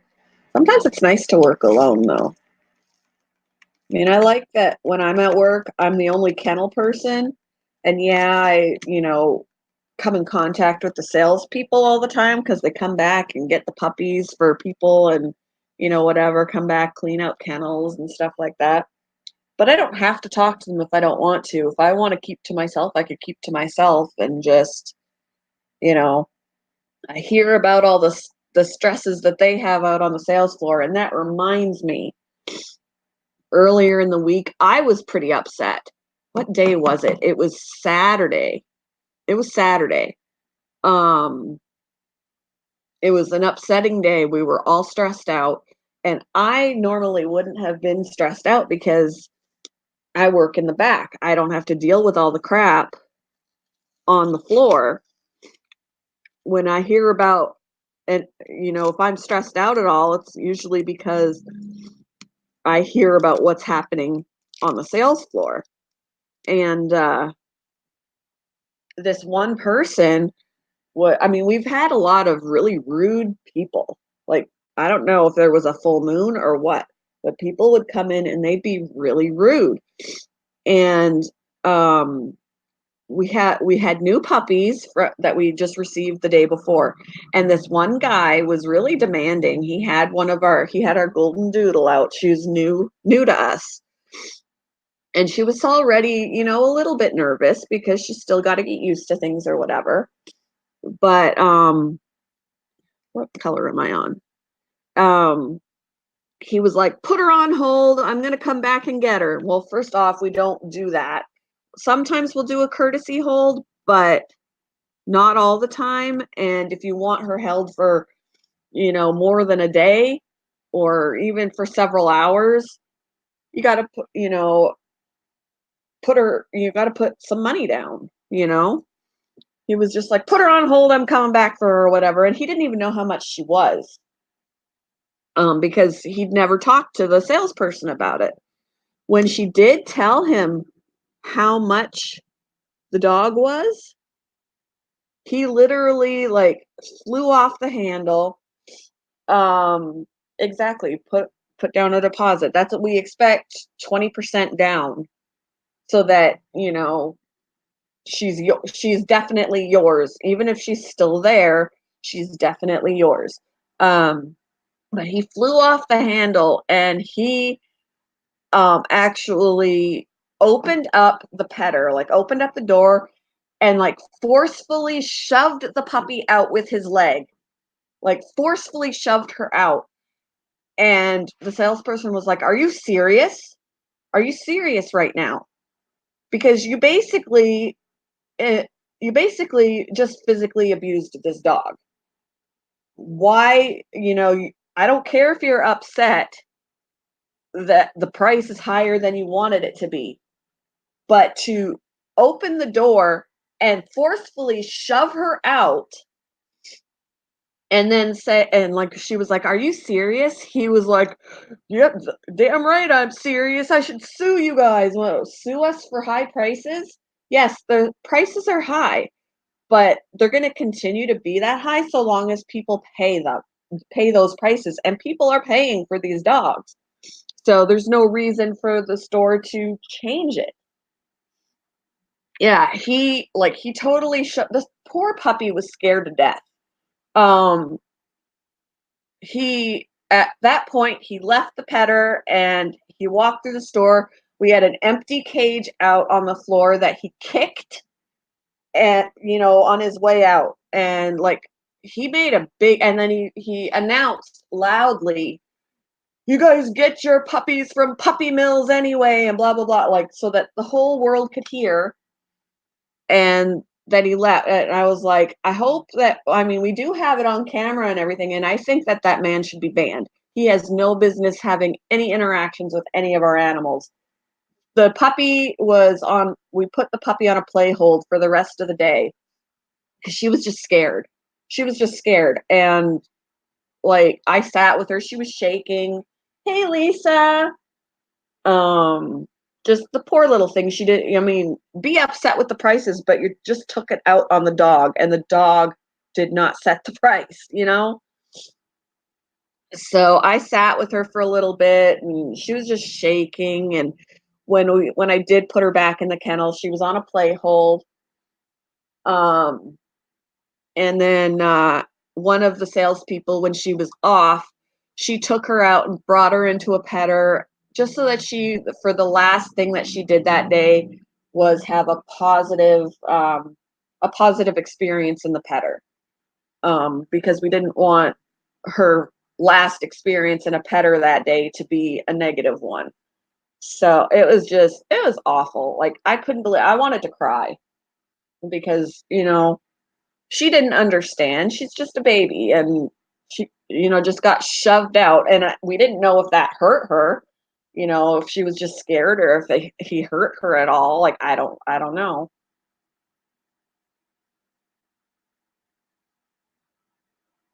But yeah, I was like, he's talking about suing us for high prices. You know what? You just abused a dog and, you're like being destructive in our store, kicking our stuff. It's time for you to leave and you shouldn't be allowed back. Like, as far as I know, from what I was told, we do have people that are banned from the store. So hopefully he'll be one of them. He does not need to have any interactions with any of our animals. Franziska, hello, how are you? Welcome to the stream. Yeah, we had a few more people in here earlier, Lisa, but yeah, it's been kind of a slow stream. Definitely have had some regulars that haven't been here, which makes me sad.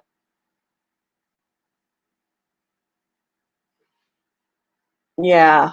And then we had customers, like one of our managers in the fish area, he didn't see any of it. He didn't hear any of it, didn't see any of it. But then at one point he came back into the kennel and he's like, "What is going on?" He had customers coming up to him telling him what happened.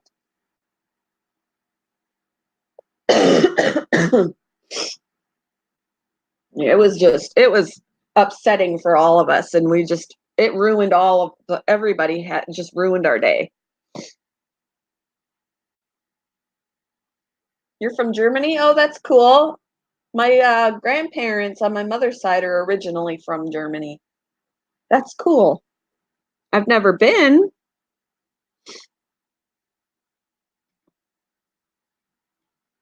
I forget what color I'm working on. Oh, okay. Yeah, I would like to think that at least the one salesperson that he was dealing with, I would hope that she would recognize him so that management can ask him to leave if he comes back. Because yeah, that was really very upsetting. I'm just glad the puppy is okay, that, no lasting damage for her because, we were taking care well, and then one customer was like, "Something's wrong with that puppy," because they noticed that she's looking scared when she was in her kennel. So, the salesperson actually mentioned to her what happened, and she's like, "Well, how are you gonna fix it?" Um, with like, seriously, how are you gonna fix it? How you gonna make it better? Well, the person's not in here and we're working with the puppy, thanks. Like people, I don't understand some people.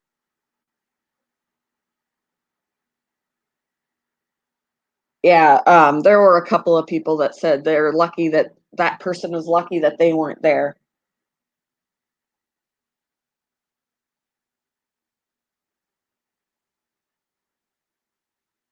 Oh, that's cool. I'll have to check you out. Yeah, I'm looking right now. I'm gonna go and subscribe to you. Awesome. Ring the bell. Yeah, I'll have to look at some of the ones that you've been working on. That's cool.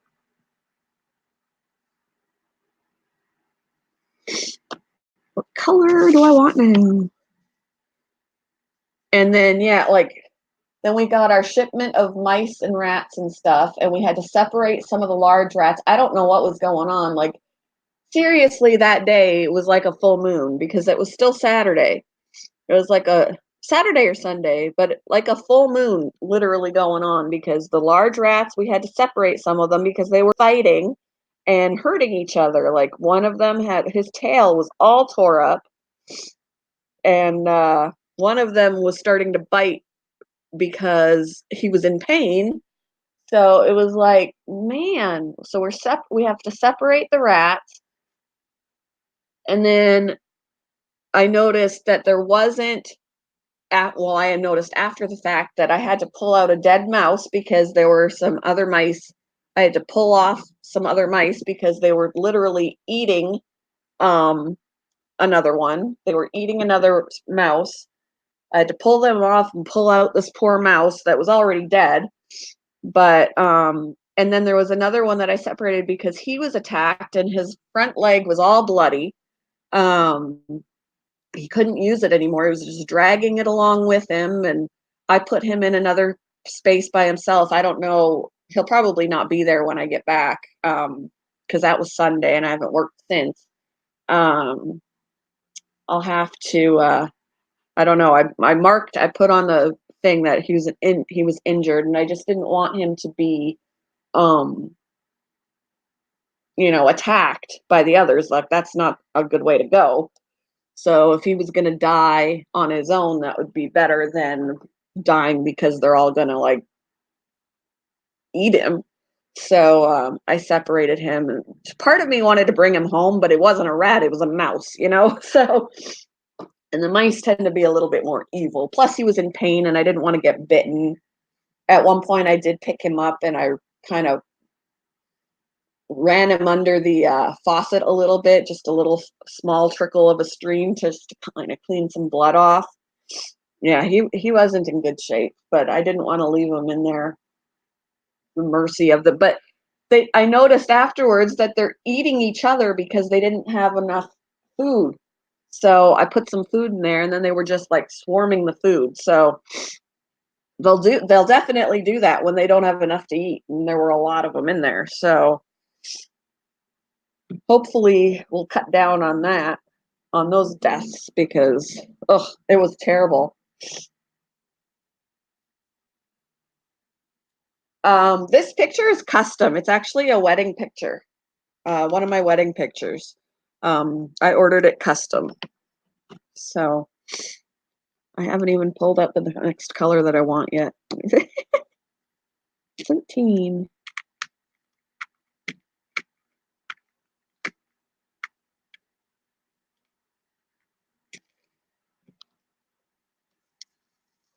And then we had people that are being really pissy about like one lady came in and she was like, can somebody help me? I just came in for a mouse and blah blah blah blah blah. Well, everybody is busy and she's come in at a busy time and she's flipping out because nobody's available to help her.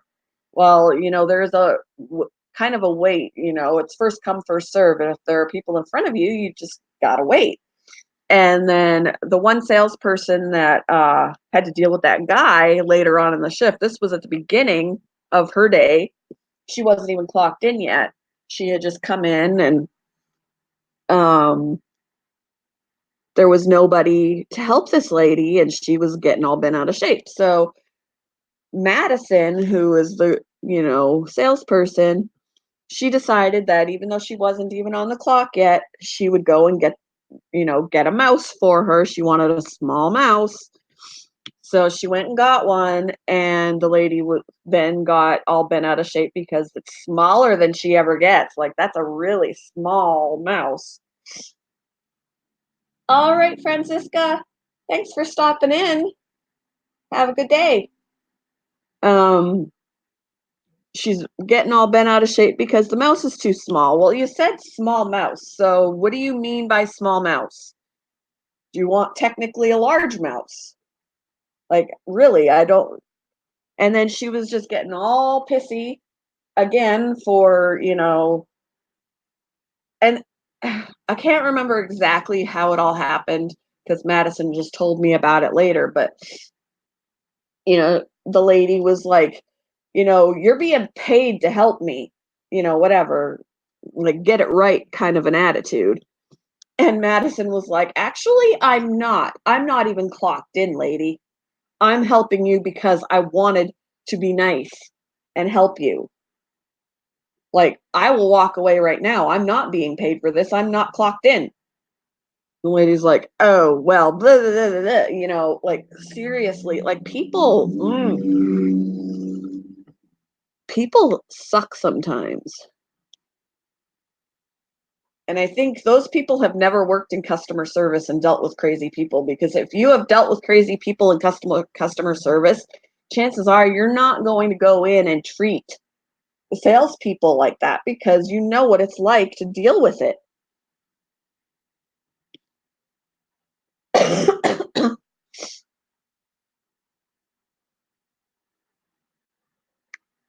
I would have gone out there and been like, "Lady, go somewhere else and buy your freaking mouse." Because we're not gonna, like, why do people think that mistreating the staff is gonna get them what they want, you know?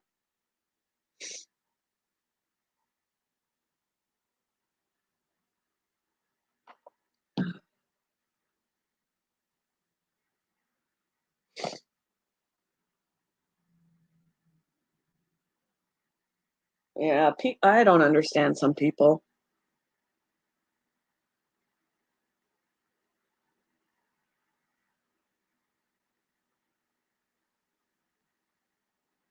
At least he was understanding, that's good. There's some really nice, understanding people, and then there's some really, like, unreasonable. I I have no words for those kind of people. Like, what happened in their lives that they are so miserable? I mean, maybe they're just having a bad day, but you know what? I can have a bad day. I've had bad days, and I don't go out in public and take it out on everybody, you know? Just that's not the kind of person that I am.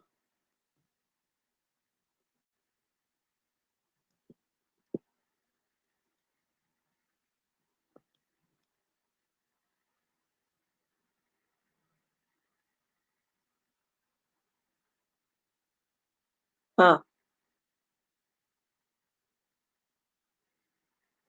Yeah, the lady with the that wanted the mouse was like, "Where is everybody? Is there absolutely nobody that can help me?"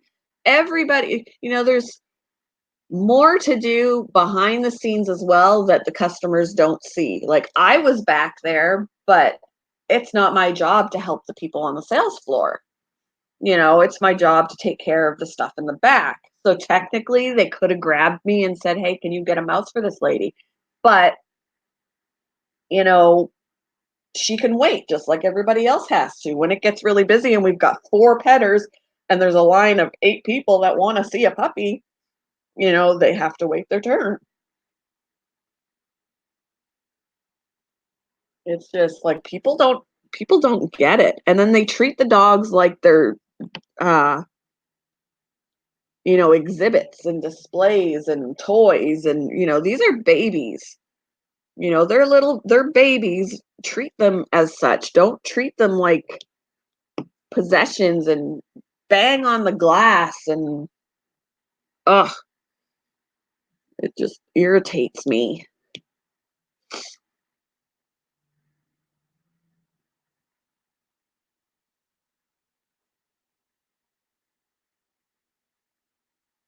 Ugh, I hate people like that.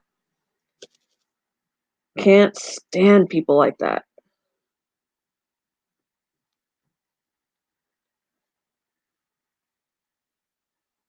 You got four dogs today, Lisa? I would love your job.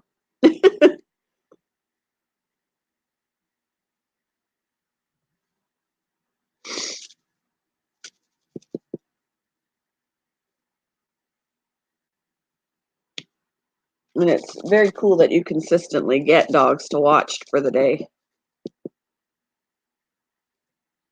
I feel like I would tell people about my service and then I'd never have any dogs to watch.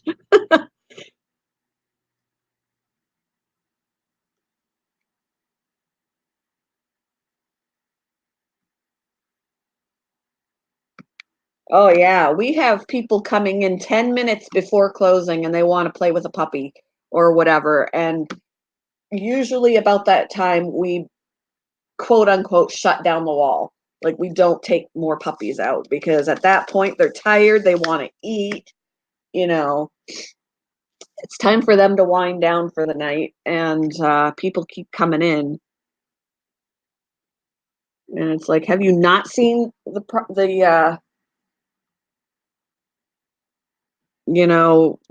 time on the door, like when our closing time is and people are coming in minutes before closing?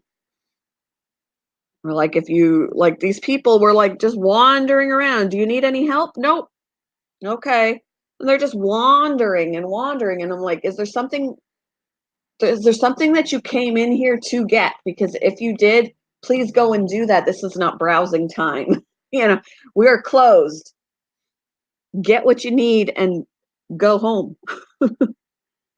All of us want to get our closing stuff done so we can go home.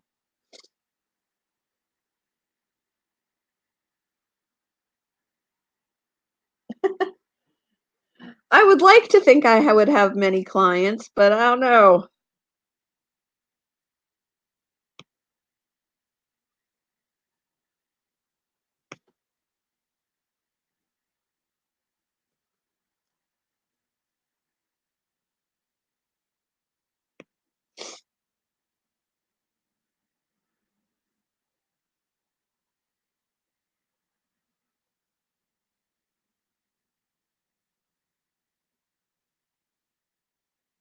What do you charge for if I can ask, for them to be there for the day? How long are they usually with you? Like 8 hours, or do you charge by the hour? Is that what you do?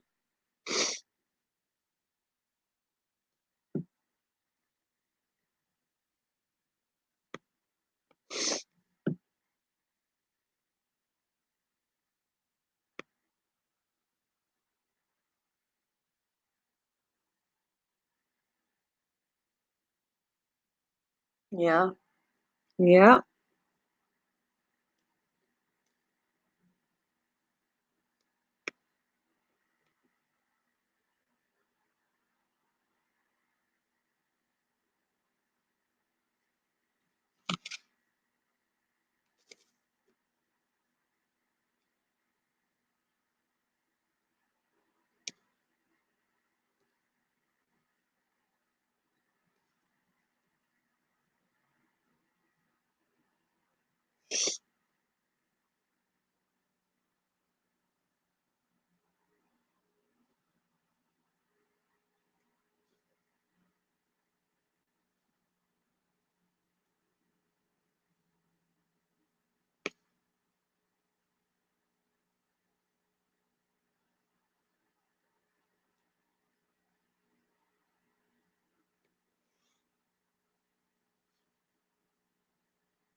Ah, these are stuck together. There we go.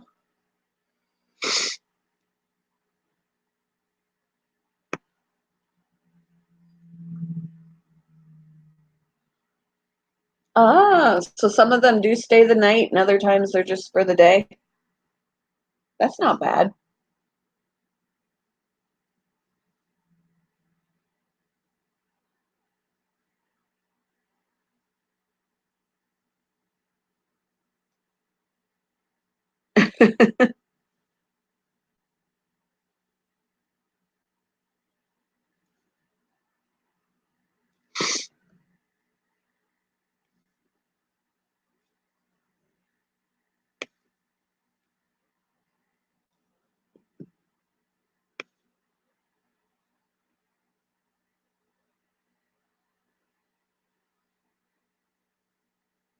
Oh, that's cool.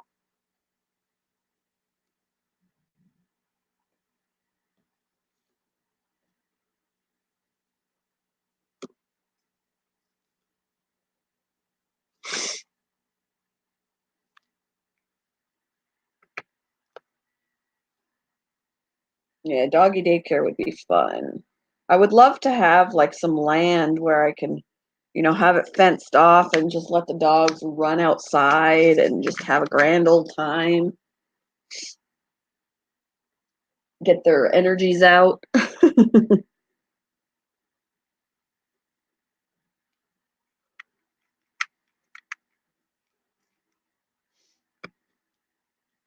Ah, overnight daycare. Oh, that's a good idea when they're not home all night by themselves.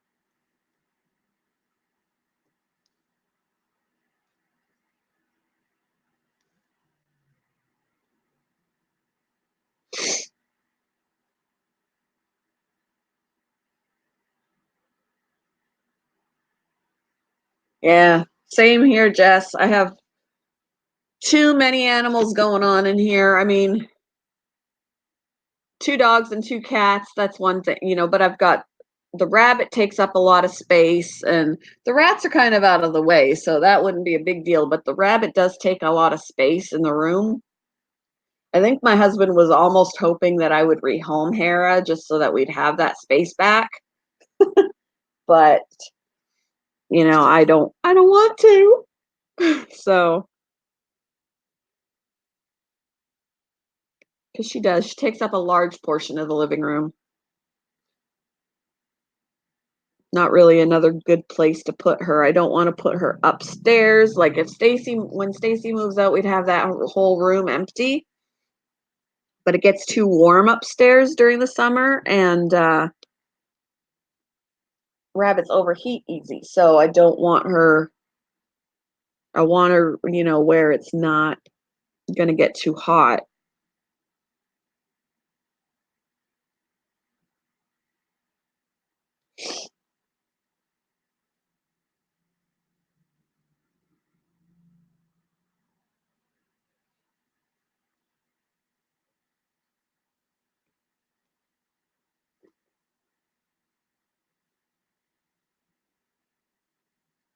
Yeah, and I wouldn't be able to. I would have to find a free dog park because a lot of our dog parks, there is a fee per dog, and I wouldn't be able to afford to take people's dogs with me.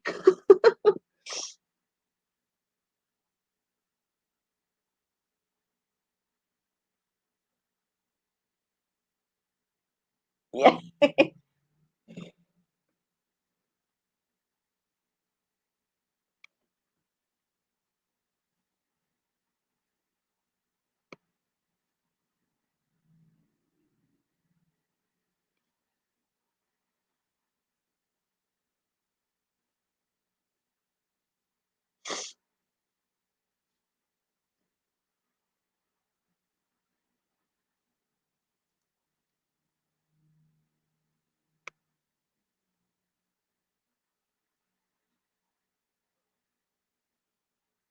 Yeah, I don't even know where I would put more tanks. I mean, the 55 at least could go on the bottom part of that stand with the other one. That's where it would belong. But beyond that, we don't have room for any other tanks. There's no surfaces. No surfaces to put them on or floor space to put them.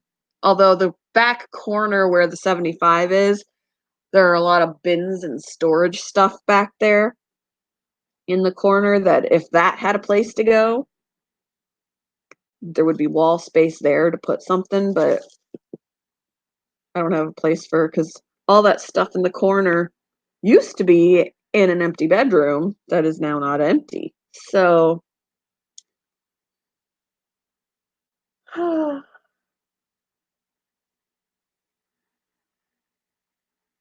yeah, I had all my tanks, my four, my 20, my 10, my 5.5, and my 2 used to be upstairs, and they're not all that bad to move, except for the 20. Even when the 20 is empty, it is heavy. And it's a pain in the butt to move around if it's needed to be moved.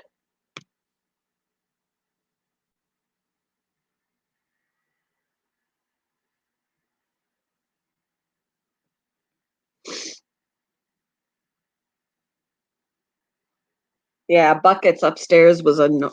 I actually did buckets upstairs, when my tanks were up there, and I forgot to turn the faucet off in the bathtub because it's easier to I couldn't do buckets with the sink because it wouldn't fit under the faucet, so I was using the bathtub, and my bathtub doesn't drain well, it's kinda clogged, and it doesn't seem to matter what we do with it, it's always clogged. Um, so it doesn't drain well, it takes a very long time to drain, and when the water is constantly running, it just fills up the tub. Well, I was doing buckets and, forgot to turn the faucet off, and I overflowed the bathtub, which, made for a big old mess because we have carpet in the bathroom, which I can't stand, I wanna pull it out. Um, so the water that overflowed in from the bathtub just seeped into the floor, and then I had, like, water dripping through the ceiling down here, and yeah, I was so upset. I was so upset.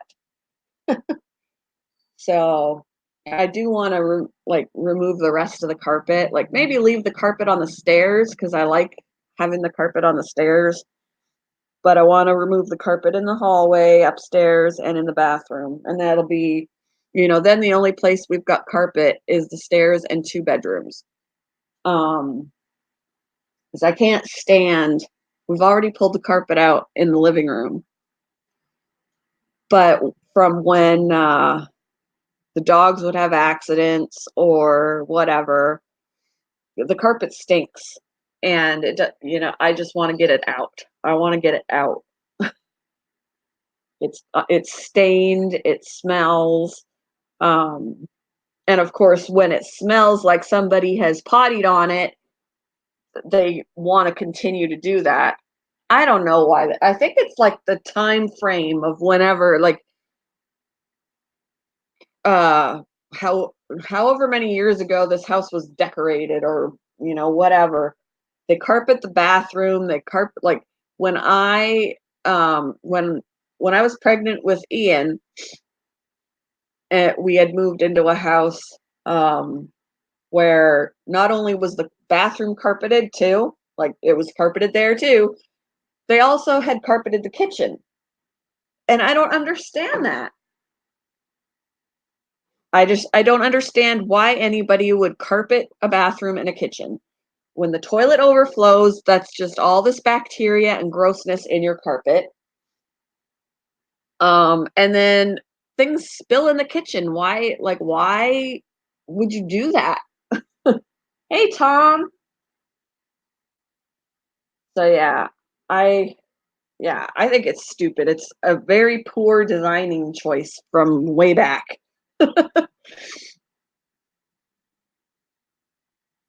Yours needs I wanna burn my house down. I wanna go, "Oops," and use the insurance money to, rebuild. But my husband tells me that they'll figure out that we did it on purpose, so exactly, exactly. And in that other house, we had taken the carpet out of the kitchen and we put, like, sticky tile down, which made it so much better. I'm really glad that in this house, the kitchen was not carpeted, but we need to get the carpet.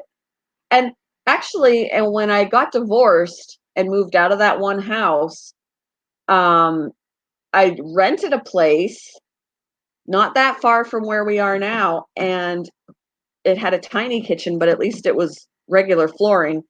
But in that house, the bathroom was also carpeted. I don't understand. Like, why am I doomed to be in carpeted bathroom houses?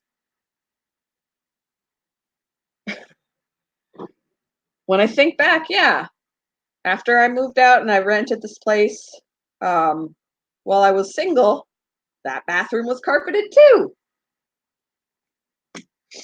But, I don't even like to stand in the bathroom in my bare feet because just the thinking about all the bacteria in the carpet. Blech. I mean, just from flushing the toilet, like things go airborne when you flush the toilet. I can't even imagine all the bacteria that's in the carpet. It's disgusting. I really, really, really want to rip it out.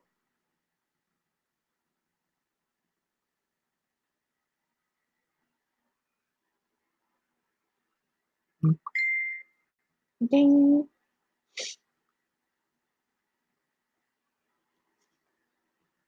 What am I working on? I'm distracting myself. Okay.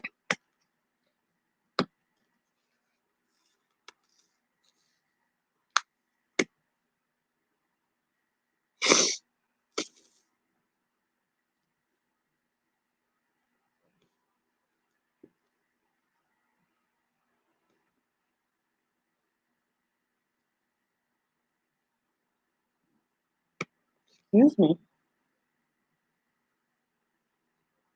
Yes. Something to clean the bacteria out of the carpets in the bathroom. Ugh.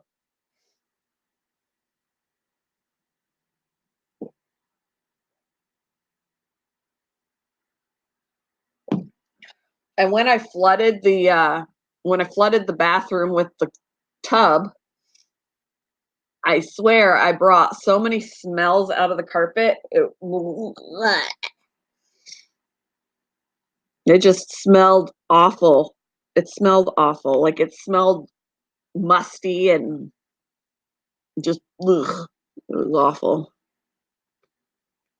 And all the Febreze in the world, just when the dogs would have accidents or whatever when they pee or whatever in the hallway. Um, my husband was like, you could spray Febreze on the carpet. It's supposed to neutralize the odors. He goes, all I could smell now is Febreze scented piss. It doesn't work.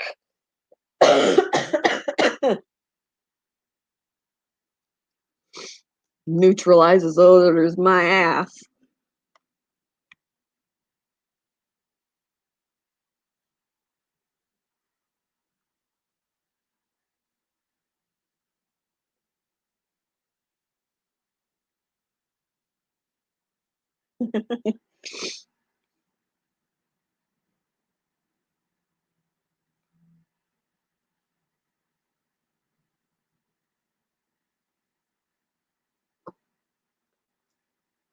I just want to rip it out because I think it will help, you know, getting, taking away some of the odor. Just get that out of there. Rip it out. Good bugs will eat the bad bugs. Yeah.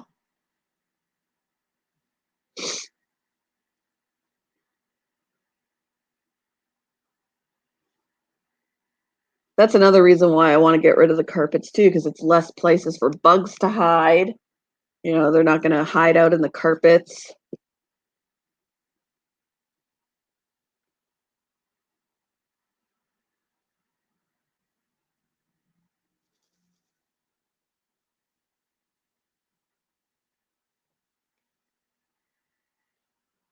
Then I can put like a rug in the hallway or whatever, rug in the bathroom that doesn't stink to high heaven.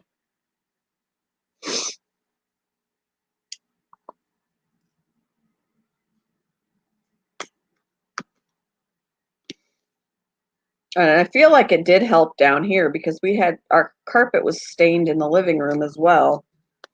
And it would just smell like animals. You would walk in and it would just smell like animals in here. And I think it was the carpet. Um, Once we pulled that out, it really doesn't smell when you walk in here anymore. Yep. We actually have unfinished hardwood in the living room, which we're going to cover up because there's a lot of imperfections in it, so that even sanding it and buffing it and all of that kind of stuff, we'd still have imperfections.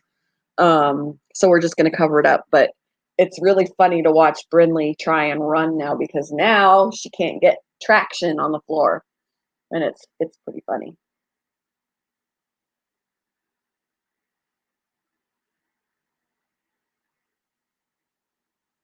We actually thought about carpet tiles too. You can get the sticky tiles for the vinyl flooring or whatever, but you can also get sticky tiles for carpet. And then, if there's a stain on one of the squares rather than having to rip up the whole thing. You could just replace the one square.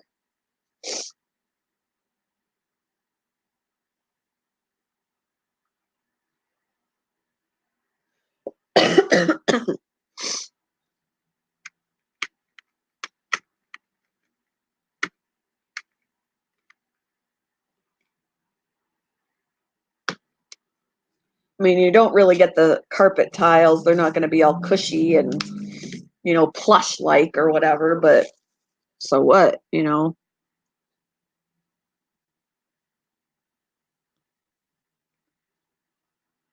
And it's going to be cheaper, I think, than getting one piece and having to have it professionally installed. I mean, you can put in the sticky tiles all by yourself,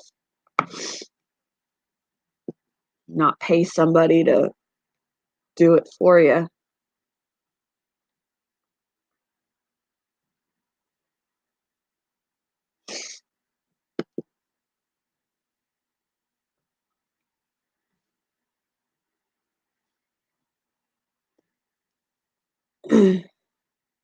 Oh, I missed this. Oh, maybe I didn't.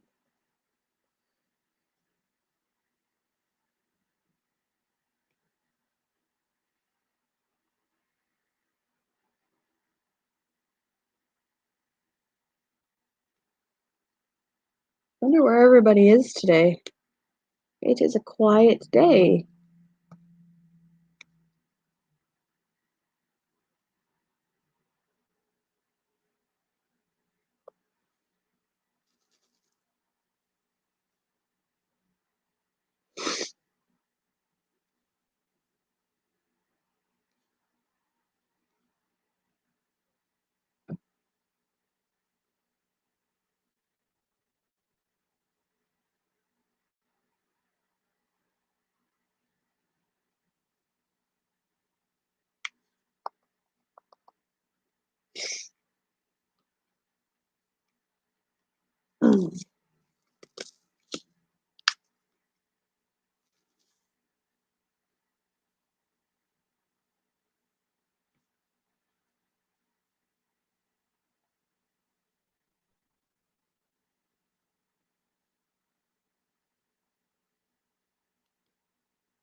Sorry for all the sniffling, guys.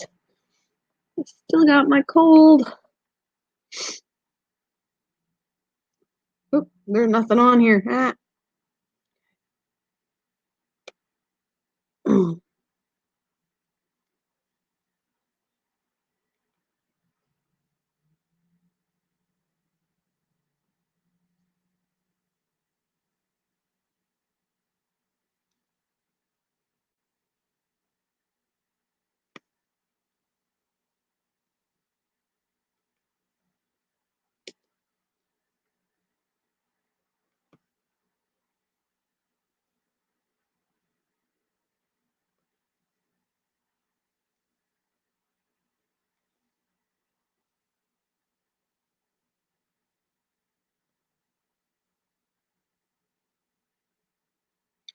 All right, Lisa. Have a good day. Have fun with your doggies.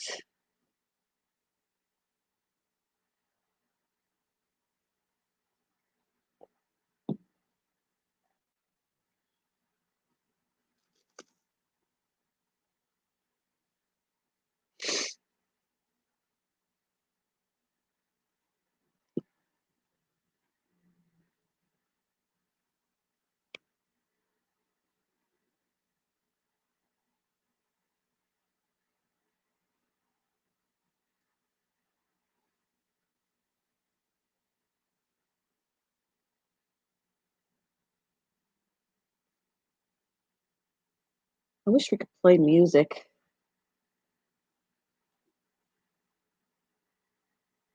Hmm.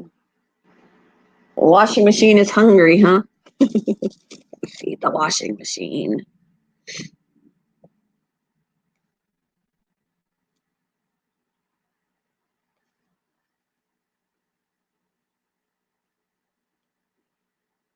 It better be hungry.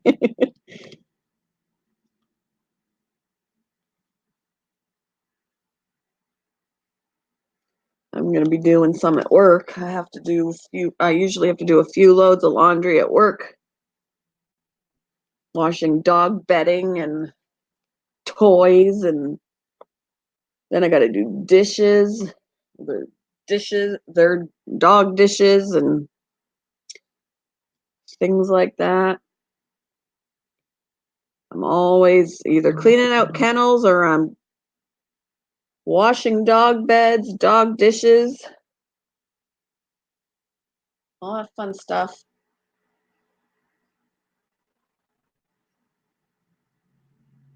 I guess I'm bringing some of my grooming tools to work today. I just got a message from the kennel manager. It said the Maltipoo desperately needs a haircut. Do you think you'd be down to give him one tonight? Let me answer that question.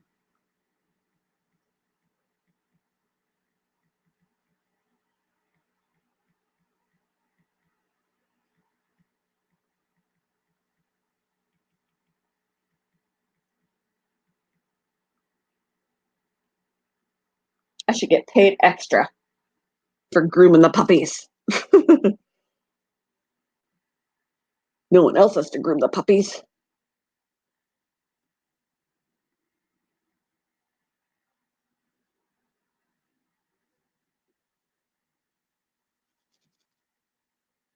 Hopefully he'll be cooperative, or I'll have to have somebody help me out.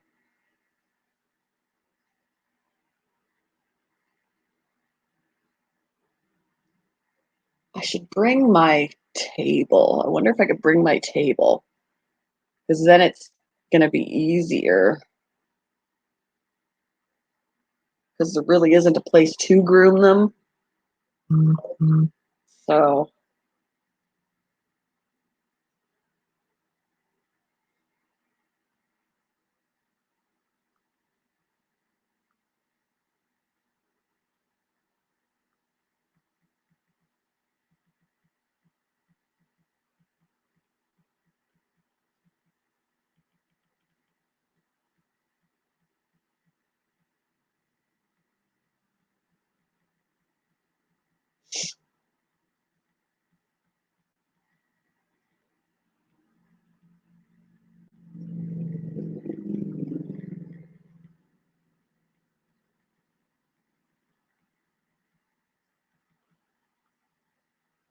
she said, thanks, I appreciate you. I was giving him a bath and currently trying to brush him, but it's a lost cause.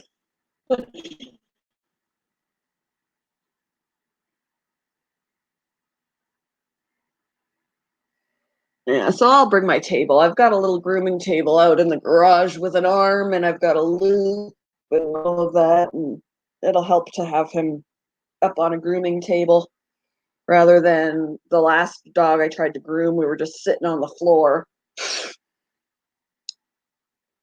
so it made it difficult.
She goes, she said, "Should I just stop trying to brush him or try and get it the best I can for now?" I said, "That's up to you. He may just have to look gnarly for a bit."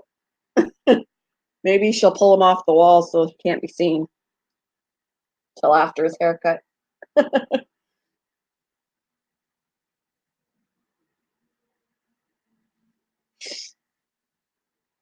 Yeah, nobody else has to groom the dogs.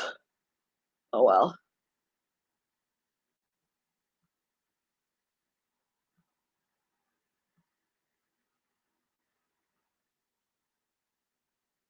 That's okay. When I'm focusing on that, I'm not really doing any of my other job. Like I'll be neglecting looking in at the other dogs and stuff like that. So I guess it balances out. I'll be getting paid to do that instead of, keeping up on the laundry and the dishes and the dog poop and yeah, it is. It is an extra skill, she said, because they've never had a kennel tech that could also groom.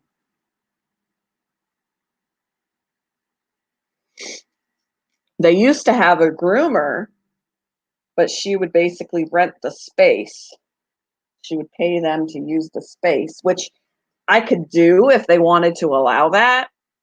But right now we actually use the grooming room as part of an part of isolation when we have any sick dogs. So I wouldn't really be able to groom in there because there are sick dogs in there. So,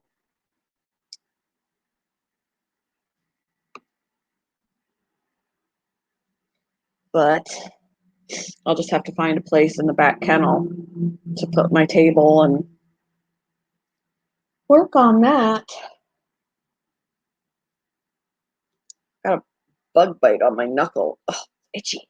I hate bug bites on like mosquito bites or any kind of itchy bites that on my fingers, like when you get them on your fingers or your ankles or your toes or oh, they're so itchy.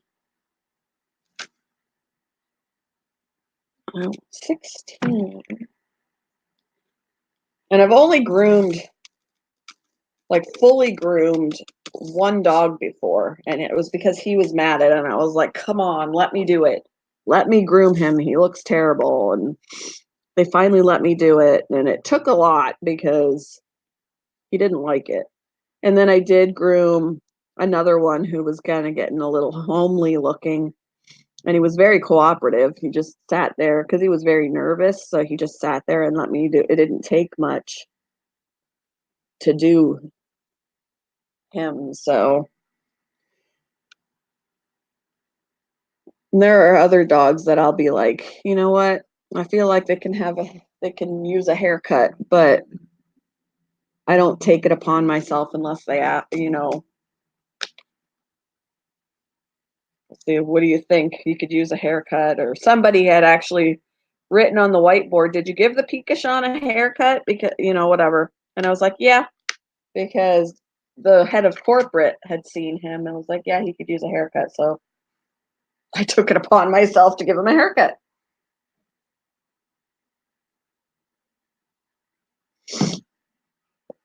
All right, what color?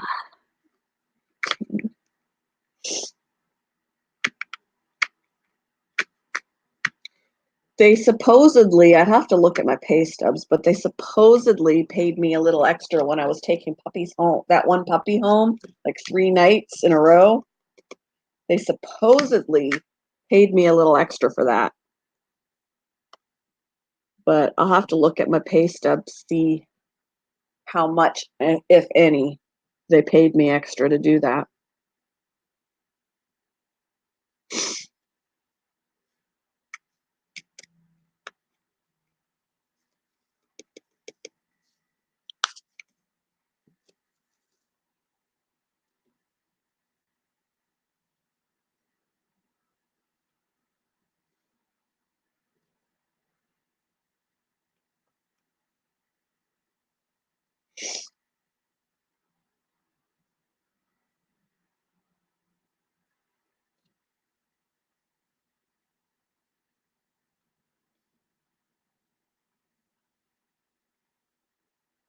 It couldn't have been much if they did, because I'm sure my husband would have been like, "Your paycheck was so much bigger this time."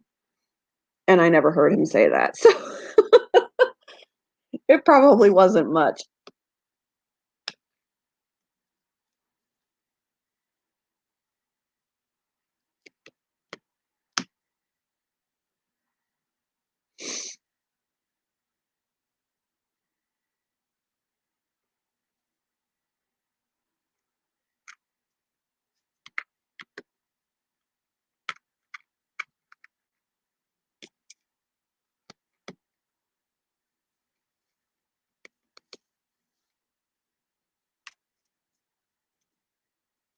Yep.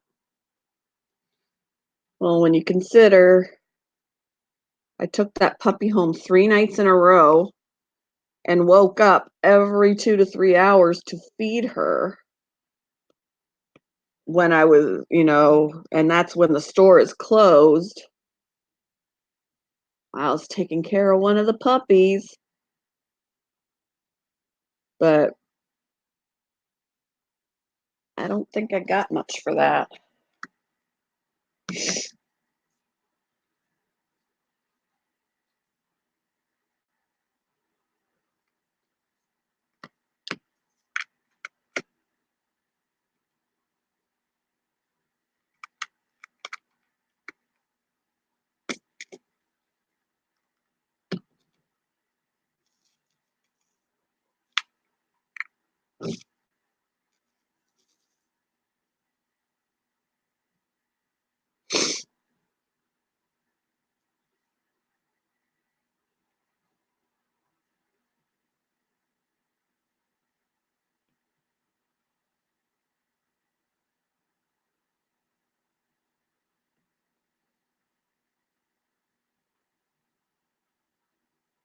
Hmm, I don't need any more of this one already.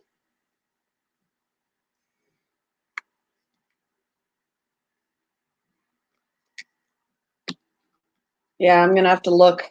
I don't know what they, because I seriously think that they gave me over 24 hours of my pay.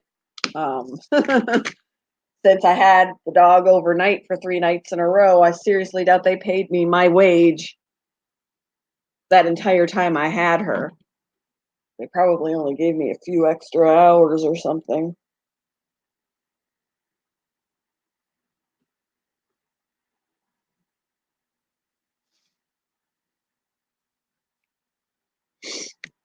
Because I guarantee you, if they had paid me that way, per hour that I had her at my house, um, at my wage, my husband would have been like, "Your paycheck was so big."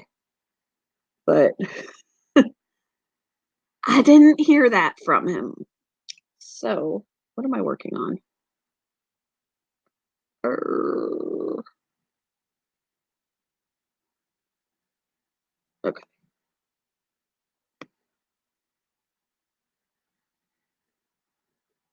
I mean, I didn't expect to be paid for it in the first place, because that's not what they would do, because I had taken a puppy home once before and they didn't pay me for that. But I wanted to be able to, I was willing to take her home because I was worried about her, and it was more about her health than money.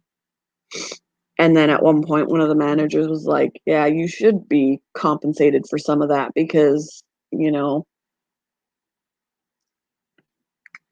you we're I'm doing something for work to take care of a puppy on my own time." So, I don't know if they decided to compensate me, how much they did. I'd have to look at last couple of pay stubs or whatever, because it wasn't that long, a few weeks ago, I guess. And I was losing sleep. It was like having a newborn. I was so tired that week. So tired that week.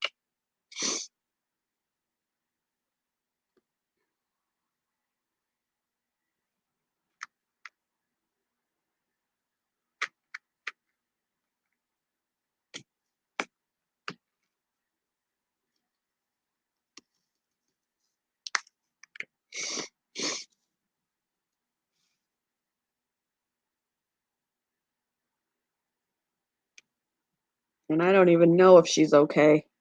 She got sent back to the breeder, and then from there, we don't know what he's planning on doing with her. I put invested so much time into her and my emotions, and now I don't have any idea if she's okay.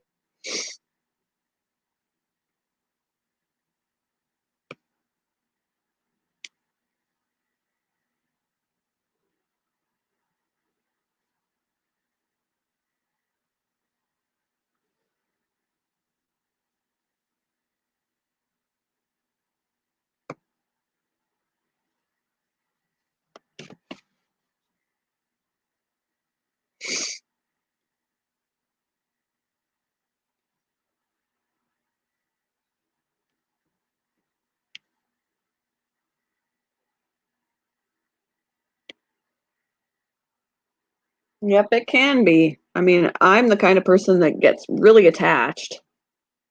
So even though the whole goal is to sell the puppies, I'm sad every time one of them goes home because I take care of them all the time. I get attached to them, you know? So then it's like, oh, they're leaving. And that Maltipoo actually that I'm gonna give the haircut to today, he was actually sold last week. And then the next day, they didn't even have him for 24 hours. They didn't even have, they maybe had him for 12 hours. And they brought him back the next day and they said it didn't work out. And I'm like, geez, really, you're not giving that poor thing a chance to settle in. I don't know. How do you know in a 12-hour period that it's not going to work out? I think he's better off. I'm glad that they brought him back because they apparently don't need to have a puppy.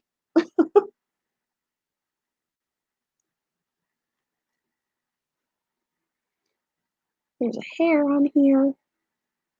Get off. Off, off, off. It's a shadow hair. Shadow. I can't get it. I'm trying to get it in my tool so that I could. There we go. Did I get it? Oh, it fell. Oh, I just blew drills here. Ah, I got rid of the hair, but I also blew my drills everywhere. Dang it. Oh, no. All right. Oh, there's one.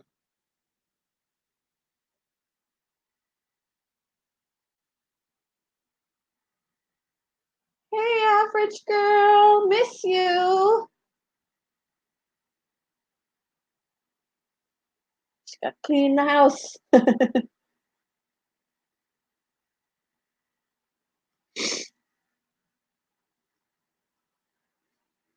Again, I forget what I'm working on. What was that? Oh, there's more. More that I blew around. Ah, I made a bigger mess than I thought.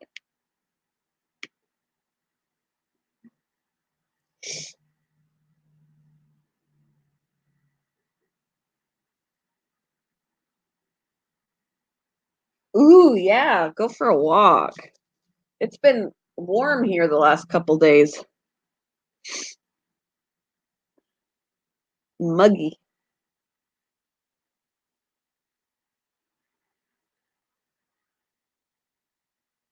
Heavy chore day. That sucks.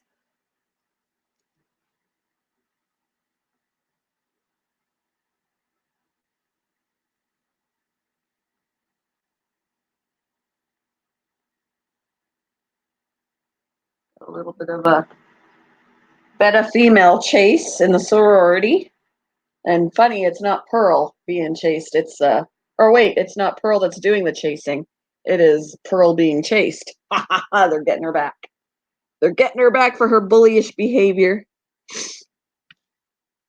All right.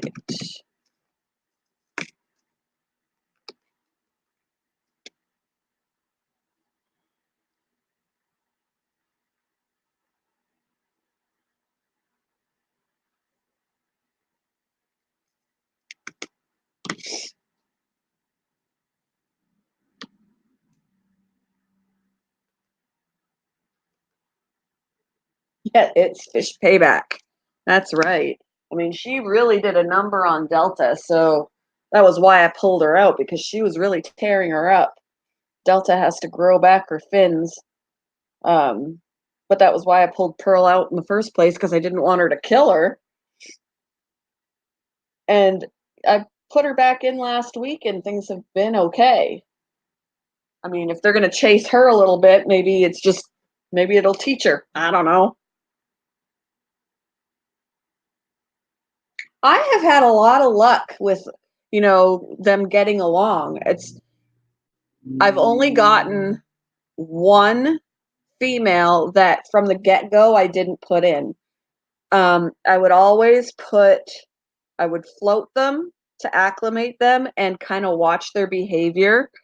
Um, the one that was acclimating, I would watch how they reacted to the other ones that came up to them, and then how the other ones that were already in there would react to her. And they were the ones that were already in there would always just really look interested, check her out, and then swim away. And same with the one inside. So I'd be like, it's all good. And when they were done acclimating, um, I would put them in and it would be all good. There was only one time that I acclimated one and she just acted like she wanted to chase everybody. She would flare and act like she wanted to attack. So since she reacted differently than all the other ones, I chose right from the get-go not to add her in. So she was by herself. I just set her up by herself. Um, but everybody else, and even Pearl was fine. And she was in there for months and months, like at least 6 months before she started attacking Delta. I don't know if she just all of a sudden, I don't know if she was PMSing or what, but just totally, like, it wasn't even chasing anymore. It was full on fight. So, and then I noticed the condition that Delta was in. So, yeah, at that point I thought, well, I'll take Delta out because she's injured. But then Pearl was going after somebody else. So then I was like, well, screw that. I put Delta back in and I took Pearl out. And I probably had her out for about a month and a half before I put her back in. And I just last week put her back in. And so far it seems to be working out. And I just had to that was the thing about separating her is I really didn't have another place to put her. So she was just in a container with no filter or anything, and I just had to frequently water change her because she was just put off to the side in a container. But I was like, "That's your bad, you're in here suffering in a filterless container because you wanted to be a bully." Yep, she was grounded. She was putting time out. But she seems to be doing okay now.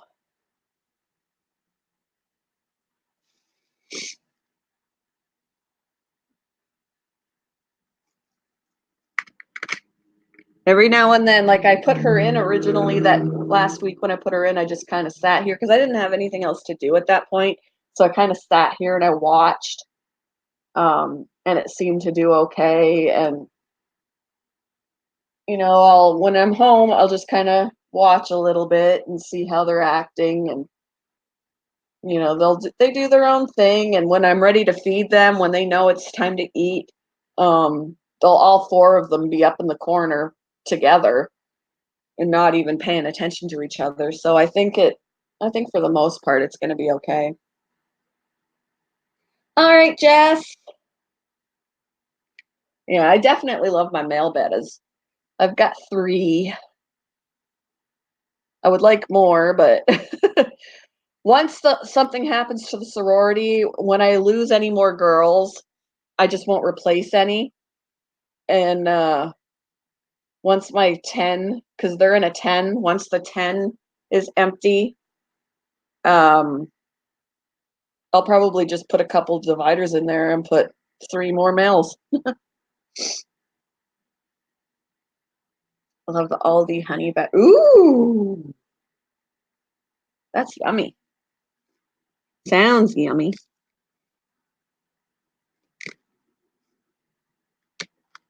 As I read that, my stomach is now growling.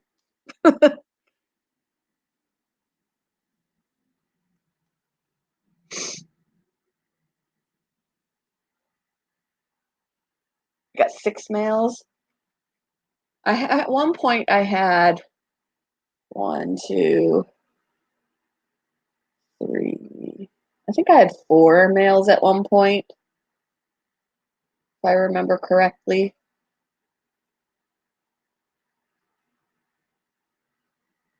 I haven't had more than 4 males at a time, I think. But it was because I took some in. I took in a couple of males and a female from somebody, and the female passed away a few months ago. She had pop eye when I got her, and both of her eyes really bad.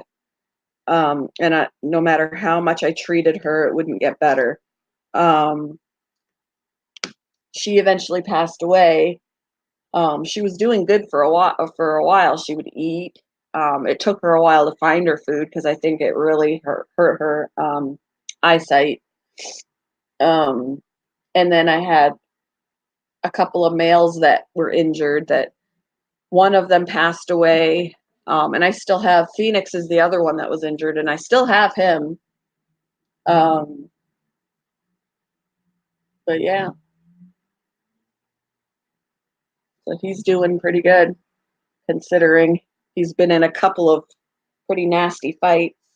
Hey, Fo, you changed your how you spell your name.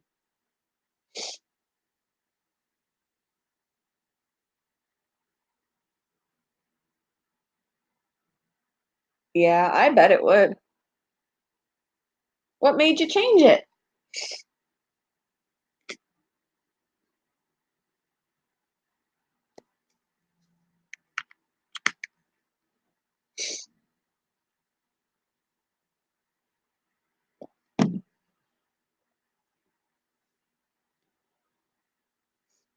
15.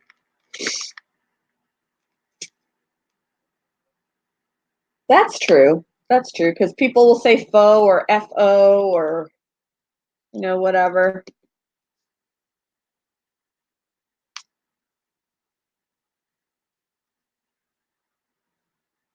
Yeah, that's the one thing I'm not looking forward to when I do a water change on my 5.5 is the divider and all of that. Oh, my nose is starting to run a little bit.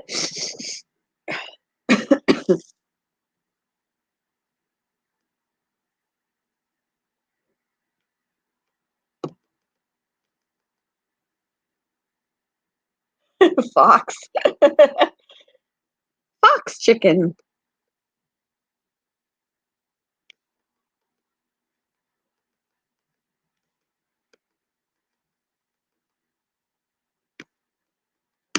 Oh, don't do that.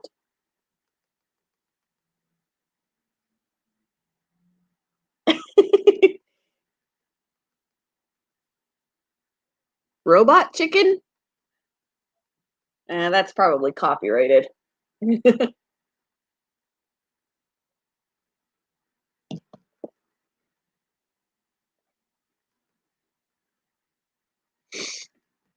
That's a weird show.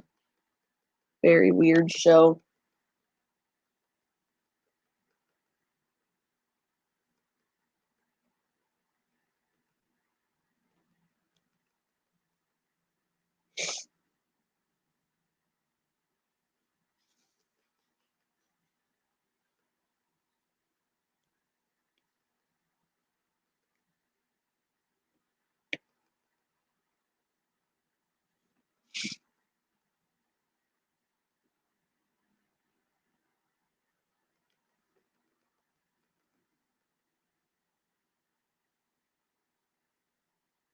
Yeah, some of them were just disturbing. I think some of them were disturbing.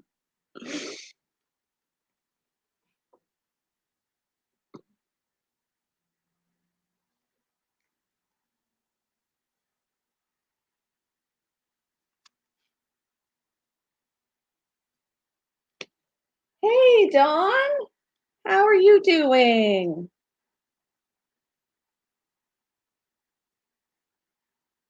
Good to see you.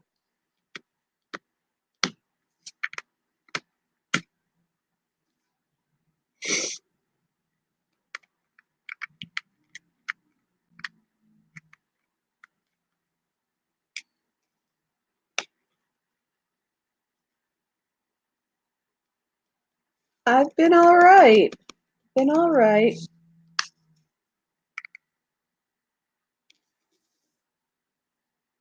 Ups and downs, but getting through.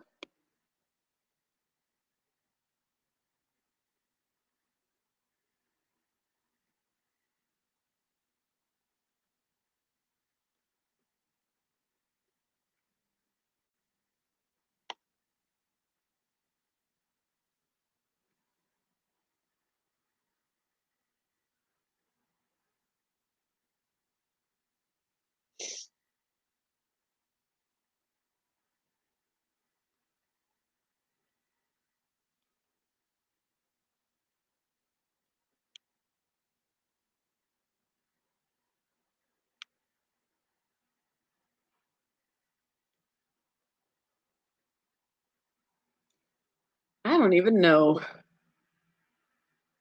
Don't even know. My husband's going to be making dinner because I'll be at work, but I think I saw sausages in the fridge, de- defrosting. Might be making hot dogs or something. I don't know, with sausage. I won't get to eat until I get home from work at after 9 o'clock. So I'll have to eat something before I go to work, which I don't even know what I'm gonna eat. I don't know.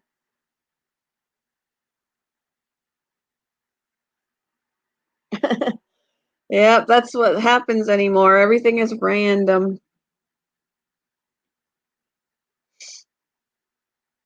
He's good. Everybody's good. Everybody is doing good.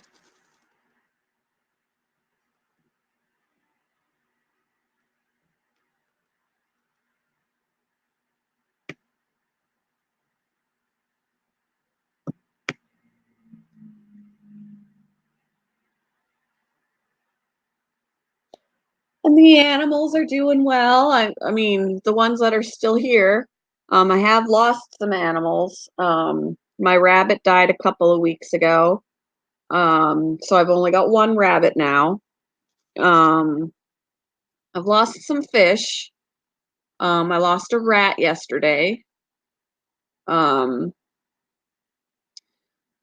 some animal losses, but you know, when you have a house full of animals, there's bound to be a loss somewhere. It doesn't make it easy for sure, but feel like I'm becoming a pro on animal loss.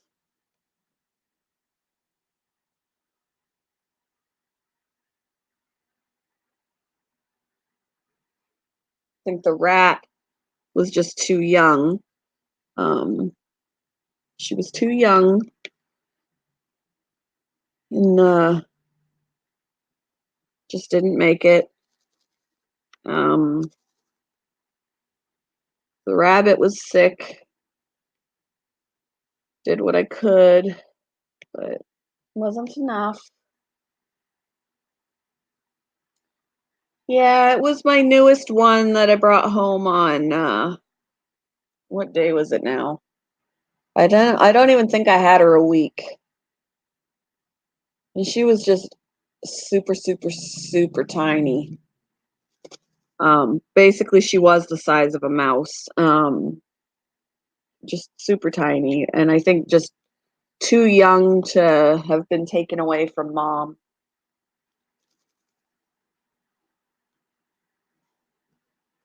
And people are just not a good substitute.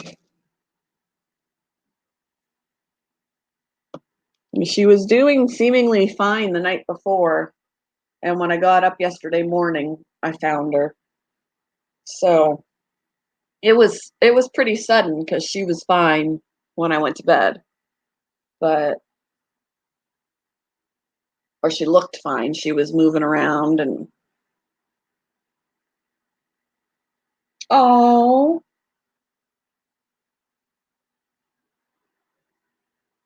oh, that's sad.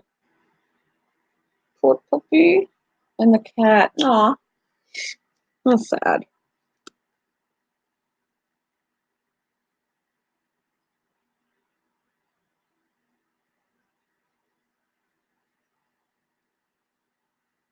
Oh, Shih Tzu. You know, I love my Shih Tzus. My Bella is a Shih Tzu. Now there is a dog at work. I should show you guys. He is the cutest little thing ever. I just he's in isolation right now. He's got snot. He's a Pekazoo. So he's a Pekingese Shih Tzu, and oh my gosh, you guys, he is the cutest little shit. He is the cutest little thing. I love him to death. Let me see if I can send the video to myself because I took a video. I was in the room and he's always happy when I come in there to take care of things. Um, so I just did a little bit of a video um, showing him off, and then there were a couple other dogs barking at me. Like we had a husky in there that's since put back on the wall. Um, but she was like trying so hard to get my attention. So I was like, okay, I'll put you in the video too. Let's see. Wait for that to send to me.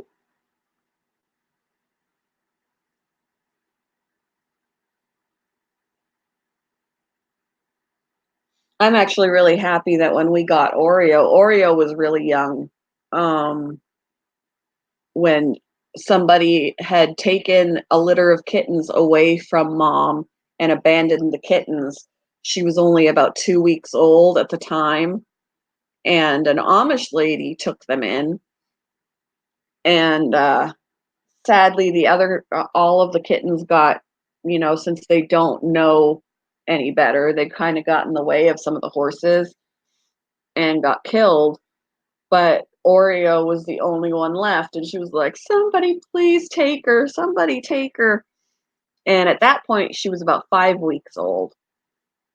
So the Amish lady did very well taking care of them for a couple, you know, the time that she had them from, you know, for 3 weeks, I guess. And I took her home at that point, mainly just to foster her until I could find, you know, take her out of that situation so she didn't get killed and find a home for her and just keep her until I found a home for her. And at that point, my husband was like, let's just keep her. So we ended up keeping her, and now she's almost 6 years old. I think she's almost 6 years old now. So she's doing good.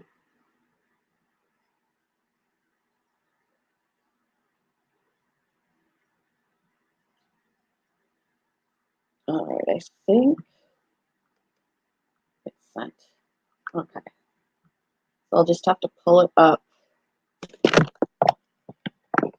here. Let me see. I can't see what I'm doing. All right. So, screen. No, I'm going to pull it up first.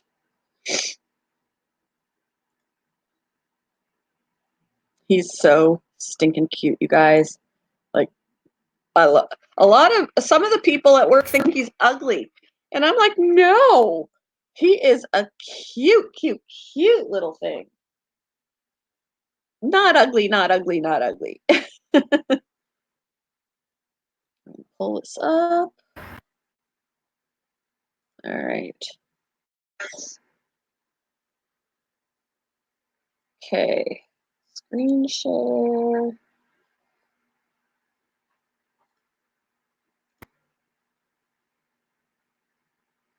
right. Pull that up. Here he is. He's so freaking cute.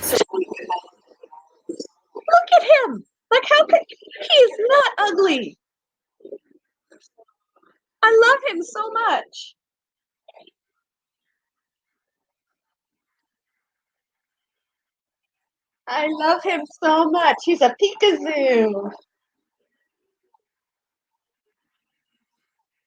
I love him so much.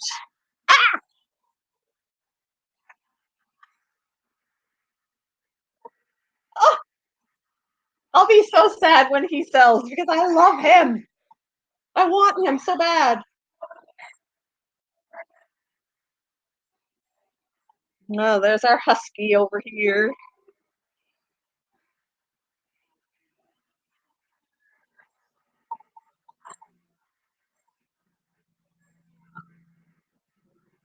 Oh yeah, and we have a little Frenchie.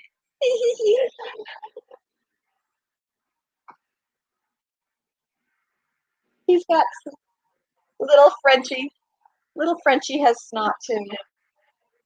But oh, I love that Pikachu. Love him, love him, love him.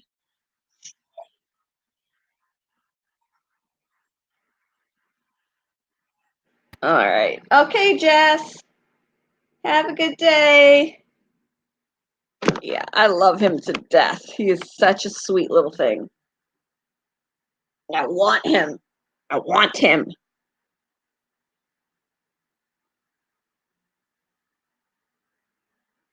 Let's raise this up a smidgen.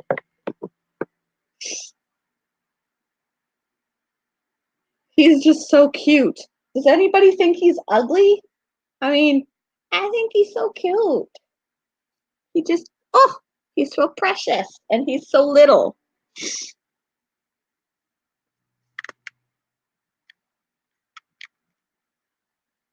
I love him to death.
What is what this that I'm doing? Diamond painting?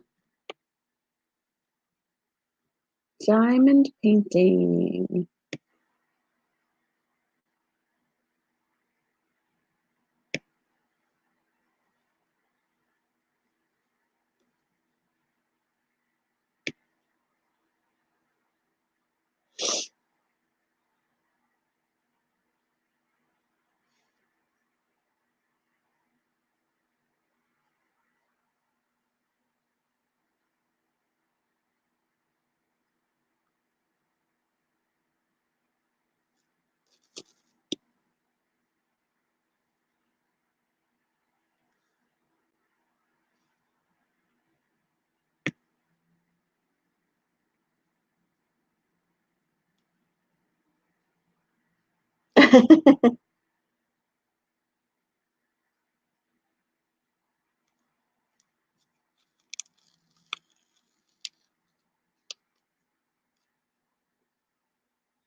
Not a problem.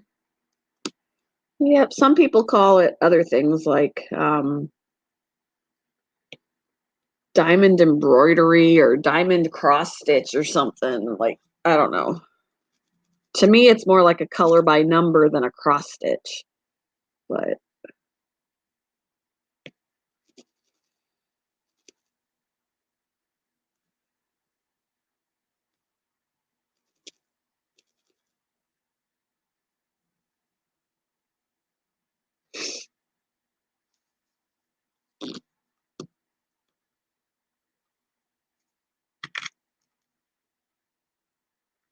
there is going to be right here, there are symbols and numbers, and, each baggie of colors has a number on it.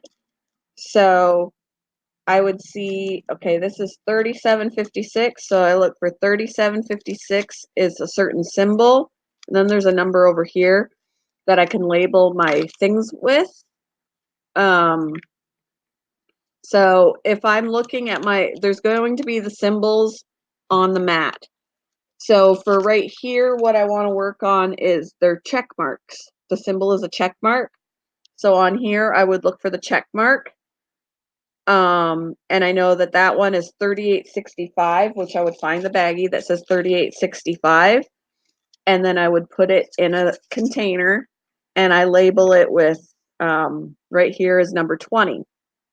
So when I look here and I go, okay, there's a check mark there, I look up check mark, see number 20 of what I've filled in here. So I find number 20, and I would just put that color on all of the check marks.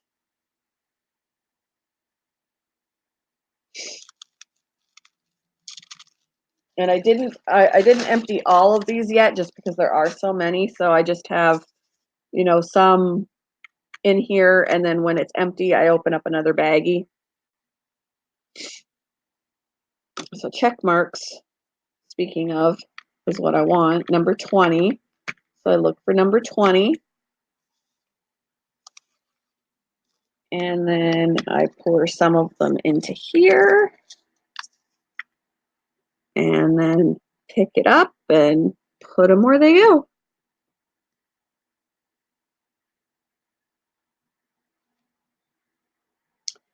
And sometimes I get confused about what I'm on, and I'll put a color in the wrong place. And as long as I catch that right away, I can pull it off. I have tweezers, and I can pull it off. Um, I'm sure on here I have a couple of diamonds in the wrong place because I've realized that I have made a mistake, and I can't remember how many I did that way. But I think because of the fact that my picture is technically black and white, because this is what I'm working on, um, it's going to be a subtle thing that nobody's going to notice. So I'm okay with the fact that I made a mistake. Sometimes it's easy to get carried away.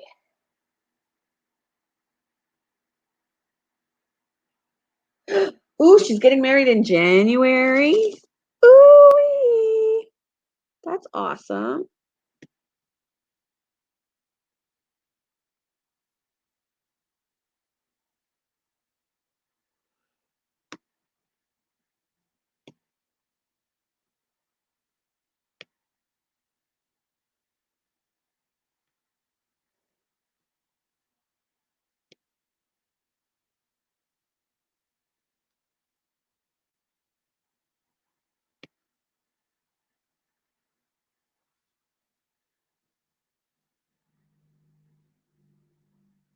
Wish I could go to the wedding. You guys are too far away.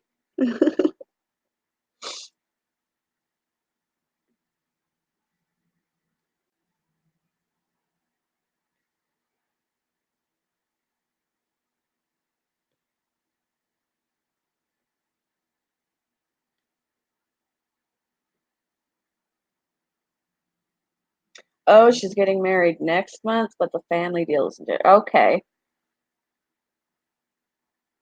Nice.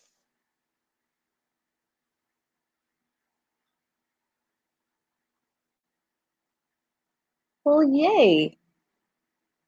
Have to keep me posted on what's happening next month because I want to know. I want to be aware.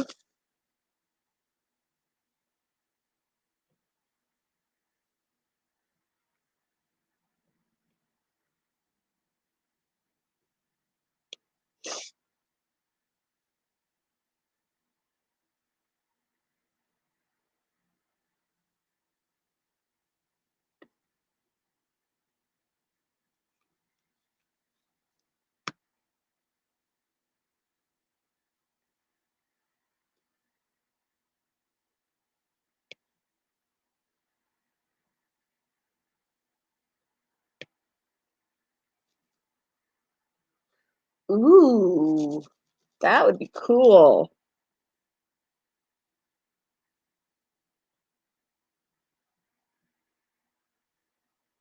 That's going to be cool. I look forward to pictures.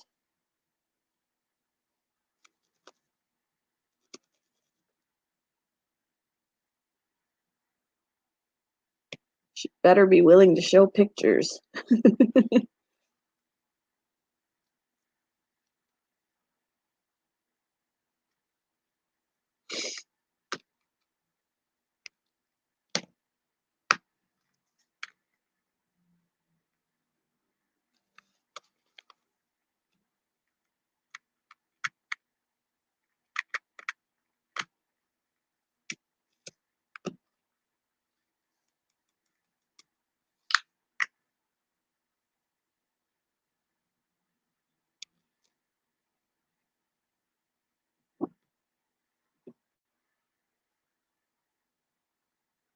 Oh, wow. That's a lot of work. So who's sewing all the costumes? Who's the sewer?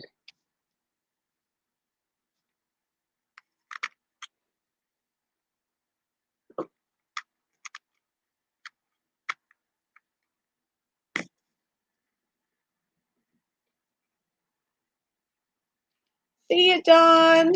Thanks for stopping in. It was good to see you.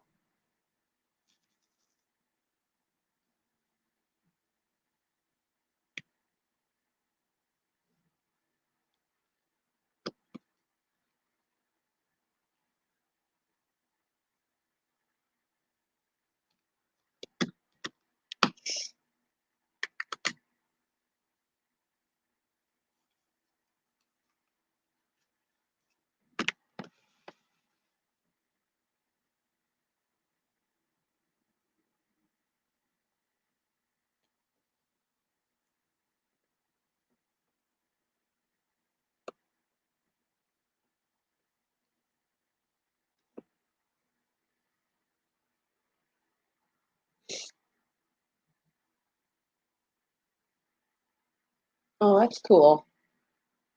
That's cool.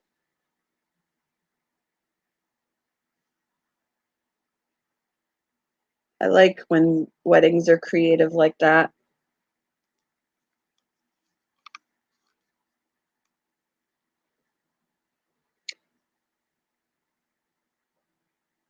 I feel like I need to turn this all the way around because I'm in the middle and working my way the other side. Let's see here.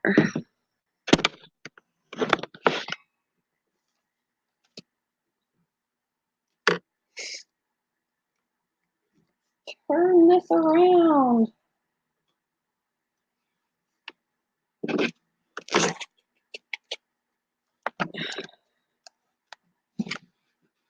Momentarily blind.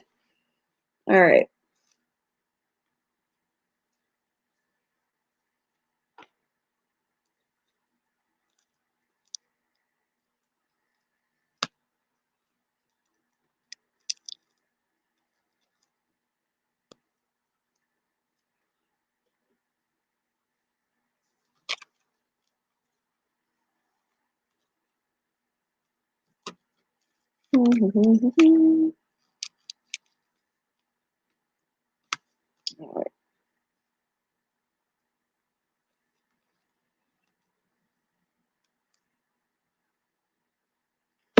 I gotta move this back in because now you can't see what I'm doing. Okay. There we go.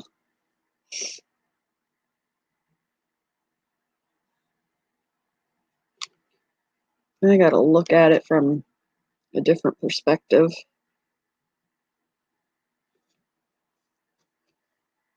They have such a wide, it's so sticky for a wide thing here. It's getting all sorts of dirty. It's a good thing when you frame that, that's hidden. Because ick. Let's see.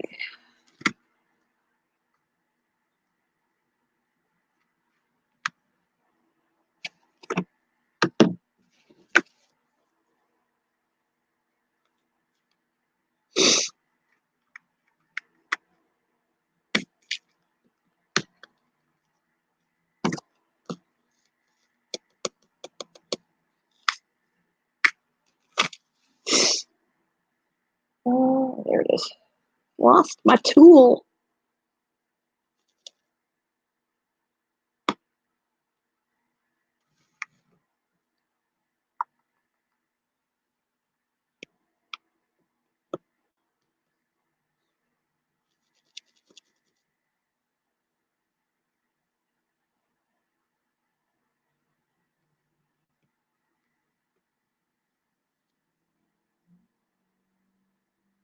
Okay.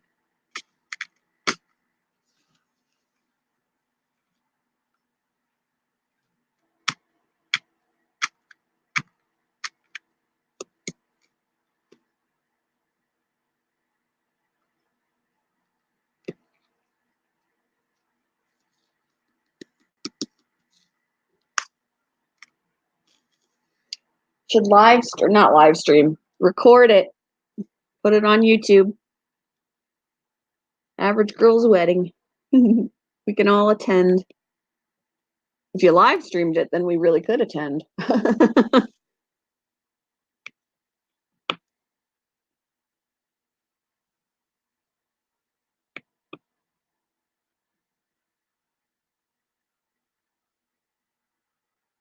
All right, Fo.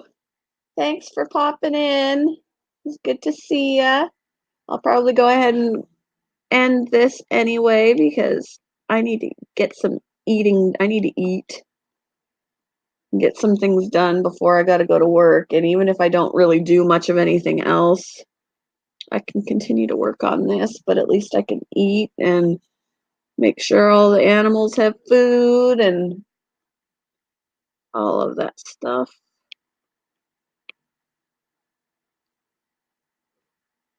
It's in the boonies. At least maybe you can at least record it. All right. See you later. And I'm going to go ahead and wrap it up too because, like I said, I need to eat, make sure that the animals have food and all of that. And I do got to work later. So I wanted to come in because I missed everybody. I took a few days where I didn't stream at all. There's been some stuff going on that I've been pretty upset about. So I just I felt like I needed to step back a little bit. But of course, I miss everybody. So I wanted to pop back in and see how it went. And, it was slower than it. It was kind of like what I expected. I really did hope to see a few people in here that um, that didn't come in. So that's upsetting. Because I miss them, and I just want things to. I just want things to get better. Not going to go into detail on that. Not going to air any of that. But yeah, I just miss my peeps, and I'm really hoping that things get back to normal. Um, but I guess we'll see. Um, yeah. Anyway, Hope y'all have a great day, and I will talk with all of you later. Bye.